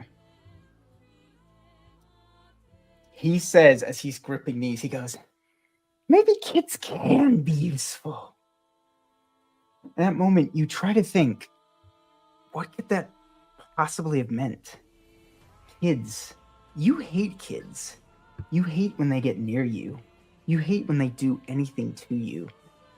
If a kid ever came up to you and asked anything of you, you would turn him down with disdain. But you're not. You're not. Nothing else clicks. They don't notice you. You are standing there, and the one is cackling. And you see his dog runs towards him. And you see the other one corrects himself, and he leans over Osiris, grabs him by the throat. Who's playing games now? Throws you down. They both walk towards each other. They have not noticed you at this moment.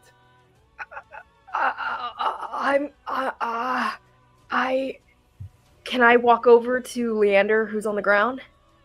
You may. Are you trying? You know they don't see you. Are you trying to be stealthily, or are? I'll try to be as careful as I can. Yeah. Okay. I'm kind of out in the open, though. I don't think I can really hide. You are standing straight up. Give me a. What do I have? Give me stealth with disadvantage. Instead of me going up to him, I'm a magical person. I instead cast Mage Hand right next to his body. Can I do that? Just really quietly to myself. Sure, yeah. I cast Mage Hand very quietly, and I'd like for the hand to creep into Leander's pocket to pull out one of his healing potions, because I think that's what's wrong. Okay.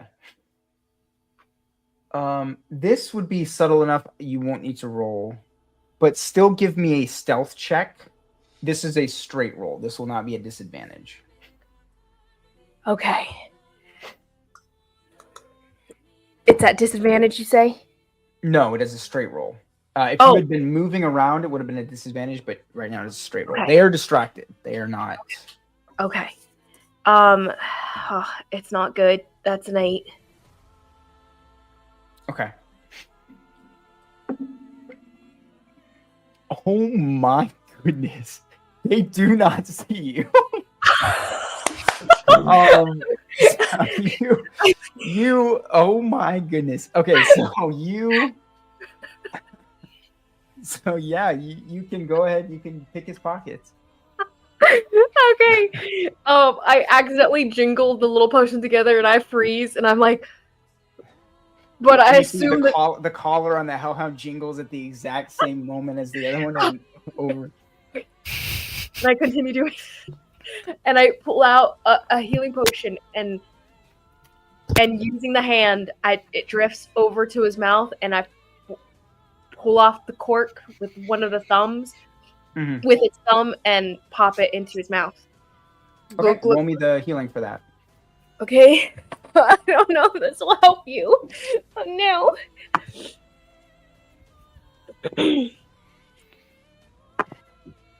That's gonna be 9 points of healing. Okay, Leander, you heal for 9 points. Then when nothing else. Nothing. He doesn't react. Oh my goodness. Okay, hold on. Let me look at what spells I still have available because I used a lot of You them. see the creature in the corner. Did such a good job, Baylor. He's gonna be so proud of me. Baylor will give me so much for this. And you see they're both still distracted, have not seen you. You see they start kicking at Kalen, kind of dragging his body towards the center.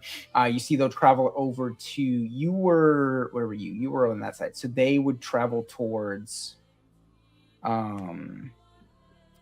roll me another stealth. Okay. In this instance. Actually, you may take another action, and so you may do one other thing if you'd like, and then we will do another one. Okay, with the little hand. Oh, I don't even know. Can I cast Detect Magic? Trying to figure out what's going on. You may. What It's components? verbal. It is verbal and somatic, so I'd be doing it very quietly,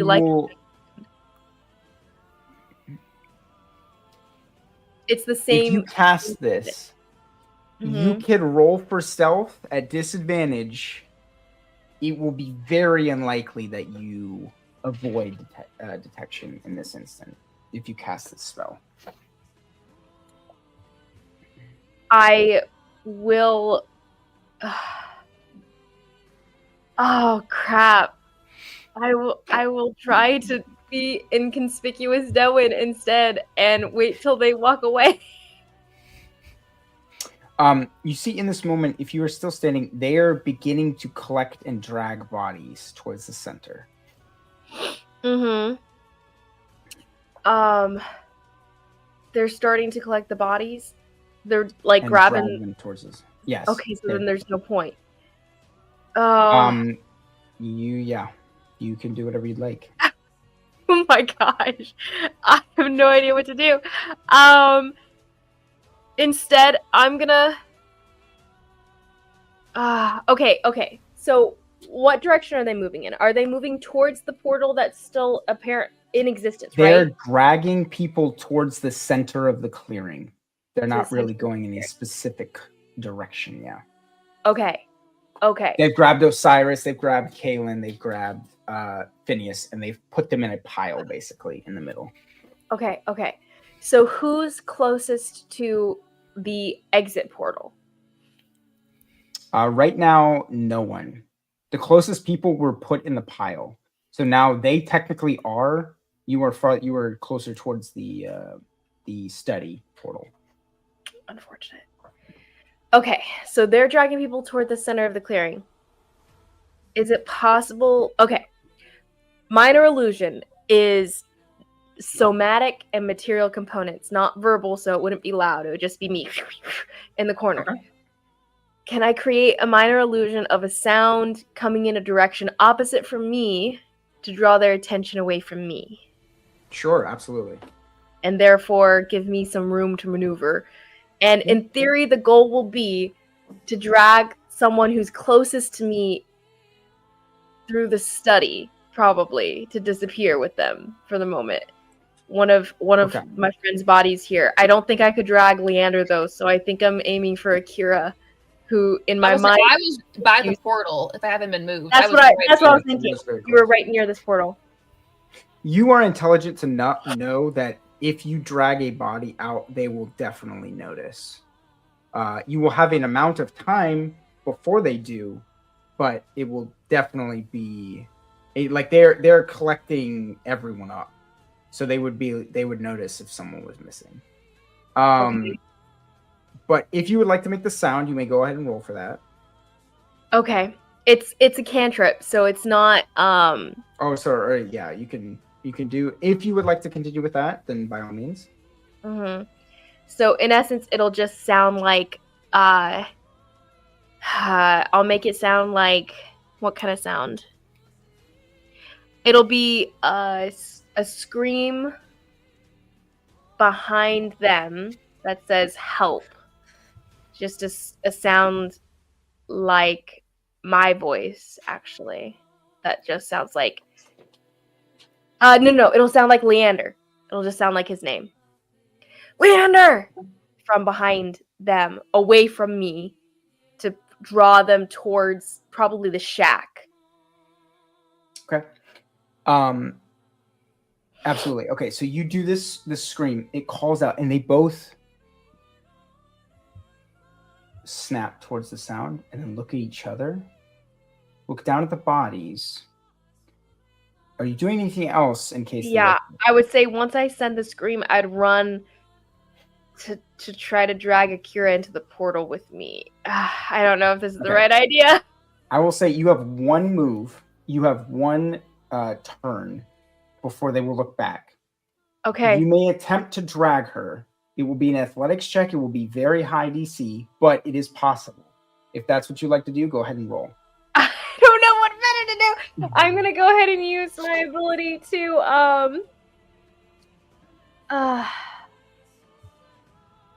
Okay, I'll use my ability to bonus action dash and use my last ability to turn on Thunderlight Jaunt. And I can move through the space of other creatures. I do not provoke opportunity attacks. And it just basically means I'm a little bit lighter on my feet, in essence, and I gain the extra 30 feet of movement, and I don't provoke opportunity. So I activate that. It's not a loud thing. I just activate it, and I kind of like little purplish lightning around my feet, and I rush forward to grab Akira and yank her into the study. I don't know. Okay. Give me an athletics check. And she's got magic like me, so she's probably the most useful in this situation. Anyway. No. Oh. Can I... Never mind, it doesn't matter. I did what I did. You may change. You haven't done it yet, so if you would like to change. I was gonna say... I have a spell scroll that casts haste.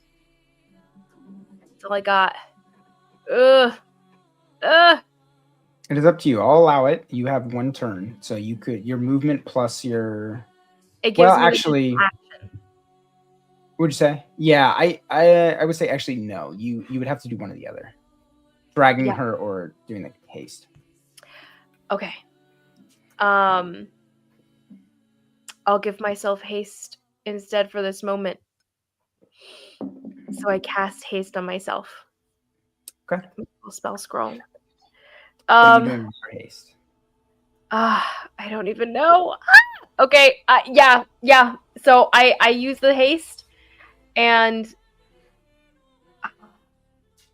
I'll rush forward to grab onto her and hope I can get out in time before they notice. But I get to her, reach under her, and start to drag as much as I can before they notice. Give me an athletics check. Okay. Oh, I'm so weak. It's a 1. It's not a natural 1. It's a 2, -1. You like grab her leg and like try and turn her, and it just rocks. You just completely collapse. They hear the sound, the scream. They look at each other. What was that? There's no more experiments happening, are there? And they're both like, I don't know. They would have told us. And then they snap back, and they notice Dylan dragging very inefficiently a body. And the one with blindingly fast pace up to your face. Oh, I What are rushed. you doing? Run away. Can I get away? You're not- Okay, sure, yeah. Where I are have you running to? 50 feet of movement, Where are you Yes. running to? and I have a double action, so I can dash as well. I can Okay, do again, where are you running to? a lot of movement. I run towards the exit, the actual exit, Okay. and I drop a Kira. Okay. Okay. So I'm like, I have to save myself so that I can save Mhm. them. the what's it called? The faint sounding of Leander's mother speaking to you. Nothing else matters. It's behind you as you're running towards the portal. I could Um, never drag that guy. Hmm. Shut up, inner voice. I can't do anything for him right now. As you are about, okay, give me 10 seconds to think real quick. All good.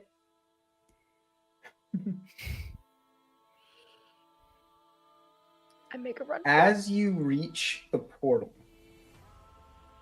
and are about to step through, give me a wisdom saving throw. Oh boy, I've been rolling terribly. I should change dice. I'm gonna use this one instead. That's so much better. That's 16. But it's not great.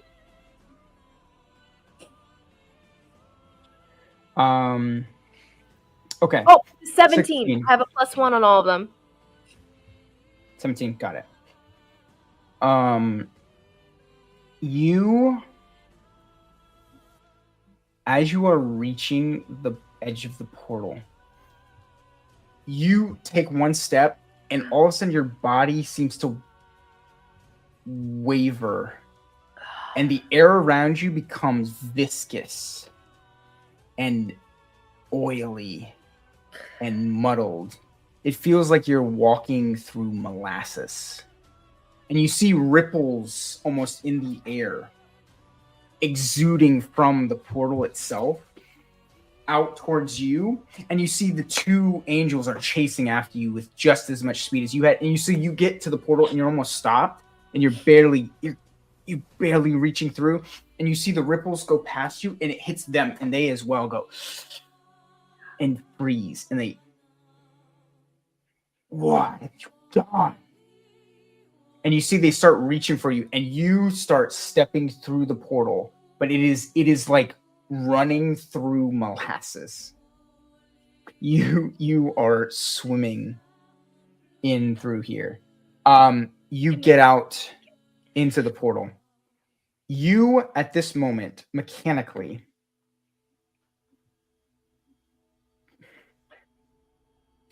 you have a -2 to AC and dexterity saving throws.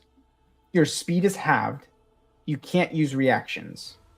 You can only use an action or a bonus action on your turn, not both. And you can only take one attack during turn, no matter what you have for abilities, magic items, any of that. One melee or ranged attack. If you attempt to cast a spell, you must roll a d20. On an 11 or higher, the spell doesn't take effect until the creature's next turn. So, yes, you are, and if it cannot take effect next turn, it is dissipated. You are sloshing through something you're not even sure. The entire atmosphere around you has muddled into a murky, sticky moistured air, and you step through the portal. Everything is as it was before. You see the bed in the corner. You see some food there. You see the stairs leading up with a dim glow at the top. And you have 2 raging demons or angels racing behind you. I keep running. Spoilers, Nathan. Spoilers. 30 feet of movement because Freudian slip. halved. What do you say? The haste spell, right? So you still have, yes. You gather from them having the same, they are under the same effect. It is not just you. Do I see anything around me that affects this as I'm running? No. You see the ripples in the air. The it's like waves in the air are rippling down, and you see it is coming from upstairs and rippling down into the basement and through the portal. Mm-hmm. Oh goodness. Yeah, I just keep running. I have a dash as well. I'll take that bonus action to dash, or the action to dash. Sure. Yeah. You yeah, absolutely. You take a bonus action, so you dash up to the main room. You see the old woman is there, and she is holding a teapot and moving ever so slow. And you see she turns the teapot, and as the liquid comes out, it falls. It's a full stream, but it is so slow coming down. Goodness. You in your heightened state are able to almost counteract this and move at normal speed, whereas everyone else is moving. You are like the Flash in this instance. Everything else is in slow motion, and you are propelled beyond everyone's. Yeah. Yeah. I rush past her and out the door. But as I do so, can I see anything outside that's affecting this? What does it look like in the real world? As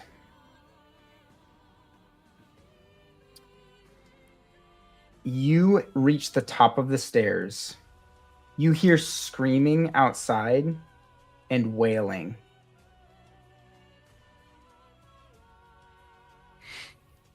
You hear several women crying. You hear children screaming. You feel the ripples getting heavier as you head towards the door. You reach the window and look outside, where Oswald's dormitory is. He had a bit of an elevated house, second story. You see a giant clockwork tower that has appeared next to his place.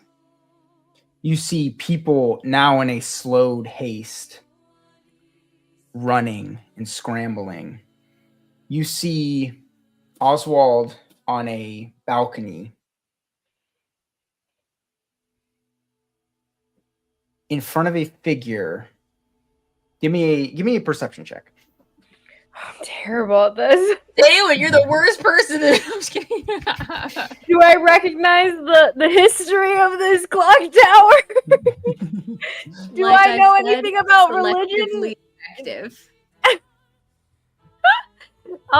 That's a 16, so that's not a terrible roll. But 16 that's it. bad, though.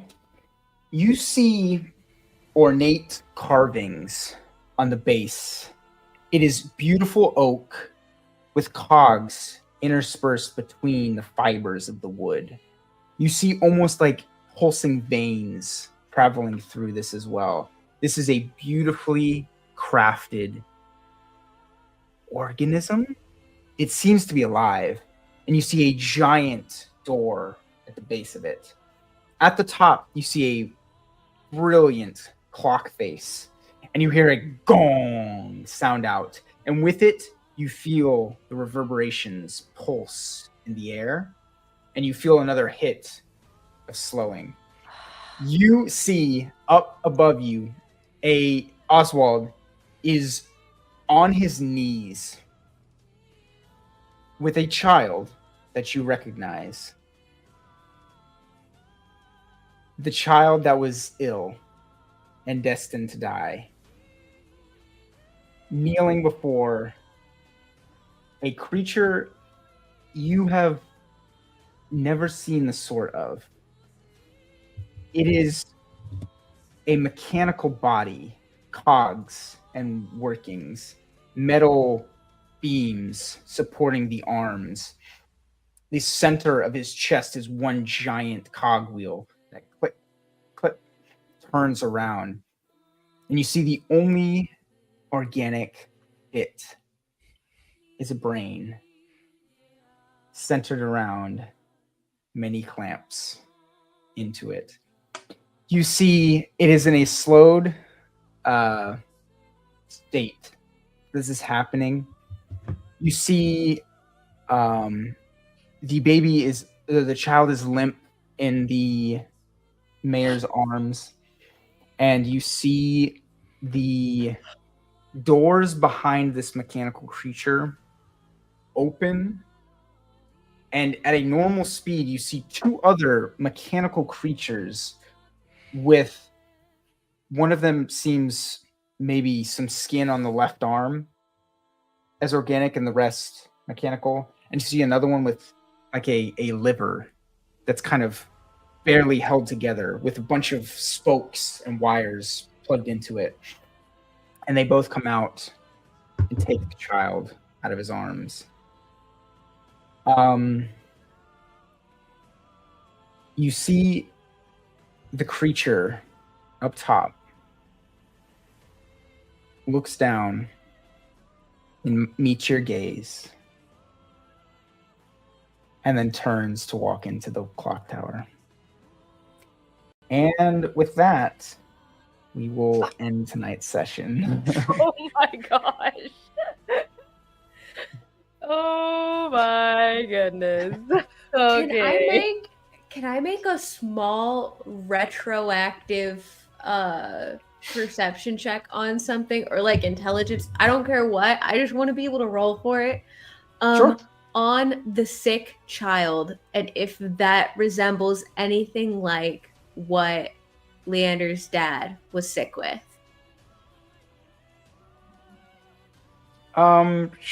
Sure. So you roll me. It's probably gonna suck, but I want to see if I could maybe roll for a retroactive, like something that doesn't hit me until later. So you want a generalized intelligence that hits you later on. Mm-hmm. Sure. Roll me a medicine check. Or Could Dewin roll this? Or Because history. Dewin's familiar Oh with yeah. Or Dewin could. And Dewin could. Dewin's actively seeing if it. there would be, Dewin's It actively. would make seeing more it. sense for Dewin to see it. And for he Dewin to also have is the very epiphany. smart and remembers things, and great memory, great connection, Hey, great investigation, I great have- intelligence. The only I thing have he a plus that 2 he never to used. history. I have a plus 2 to Um, history, thank you. The rest of my intelligence stats are -1. It's because Dewin's been tutoring you, okay? You've The not mom. been teaching him shit. yes, roll me either a medicine check or just a straight intelligence check. Straight intelligence or a medicine check? What kind of check is this? Come on, no investigation? No history? Because this is a this is a piecing together of the This is him puzzle seeing it pieces. currently. Devon's Currently actively seeing it. Do I remember what his dad looked like and what his dad had, and currently thinking about the baby, seeing the baby? I guess I'm not close. There's that. I'm not close up. Okay, you may give me history if you would like, Yes. or medicine. Or medicine. Amazing. Okay. I'm gonna use history. Come on, selectively effective, Dewin. Come on, come on, come on.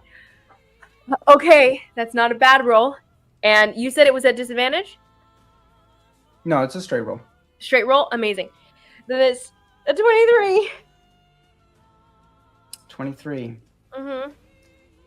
You, in this frantic mess of everything going on, you, for whatever reason, have the thought of Leander's father, which you had been relatively new into the kingdom. And so you weren't directly involved with him, but you were studying the arcane and you were studying how possibly you could help in this sudden, tragic, insane instance of loss of health that this man had. And so in your studies, you studied all the possibilities of different cases that this happened, where different things like that. And you look at this child and certain things start to connect for whatever reason.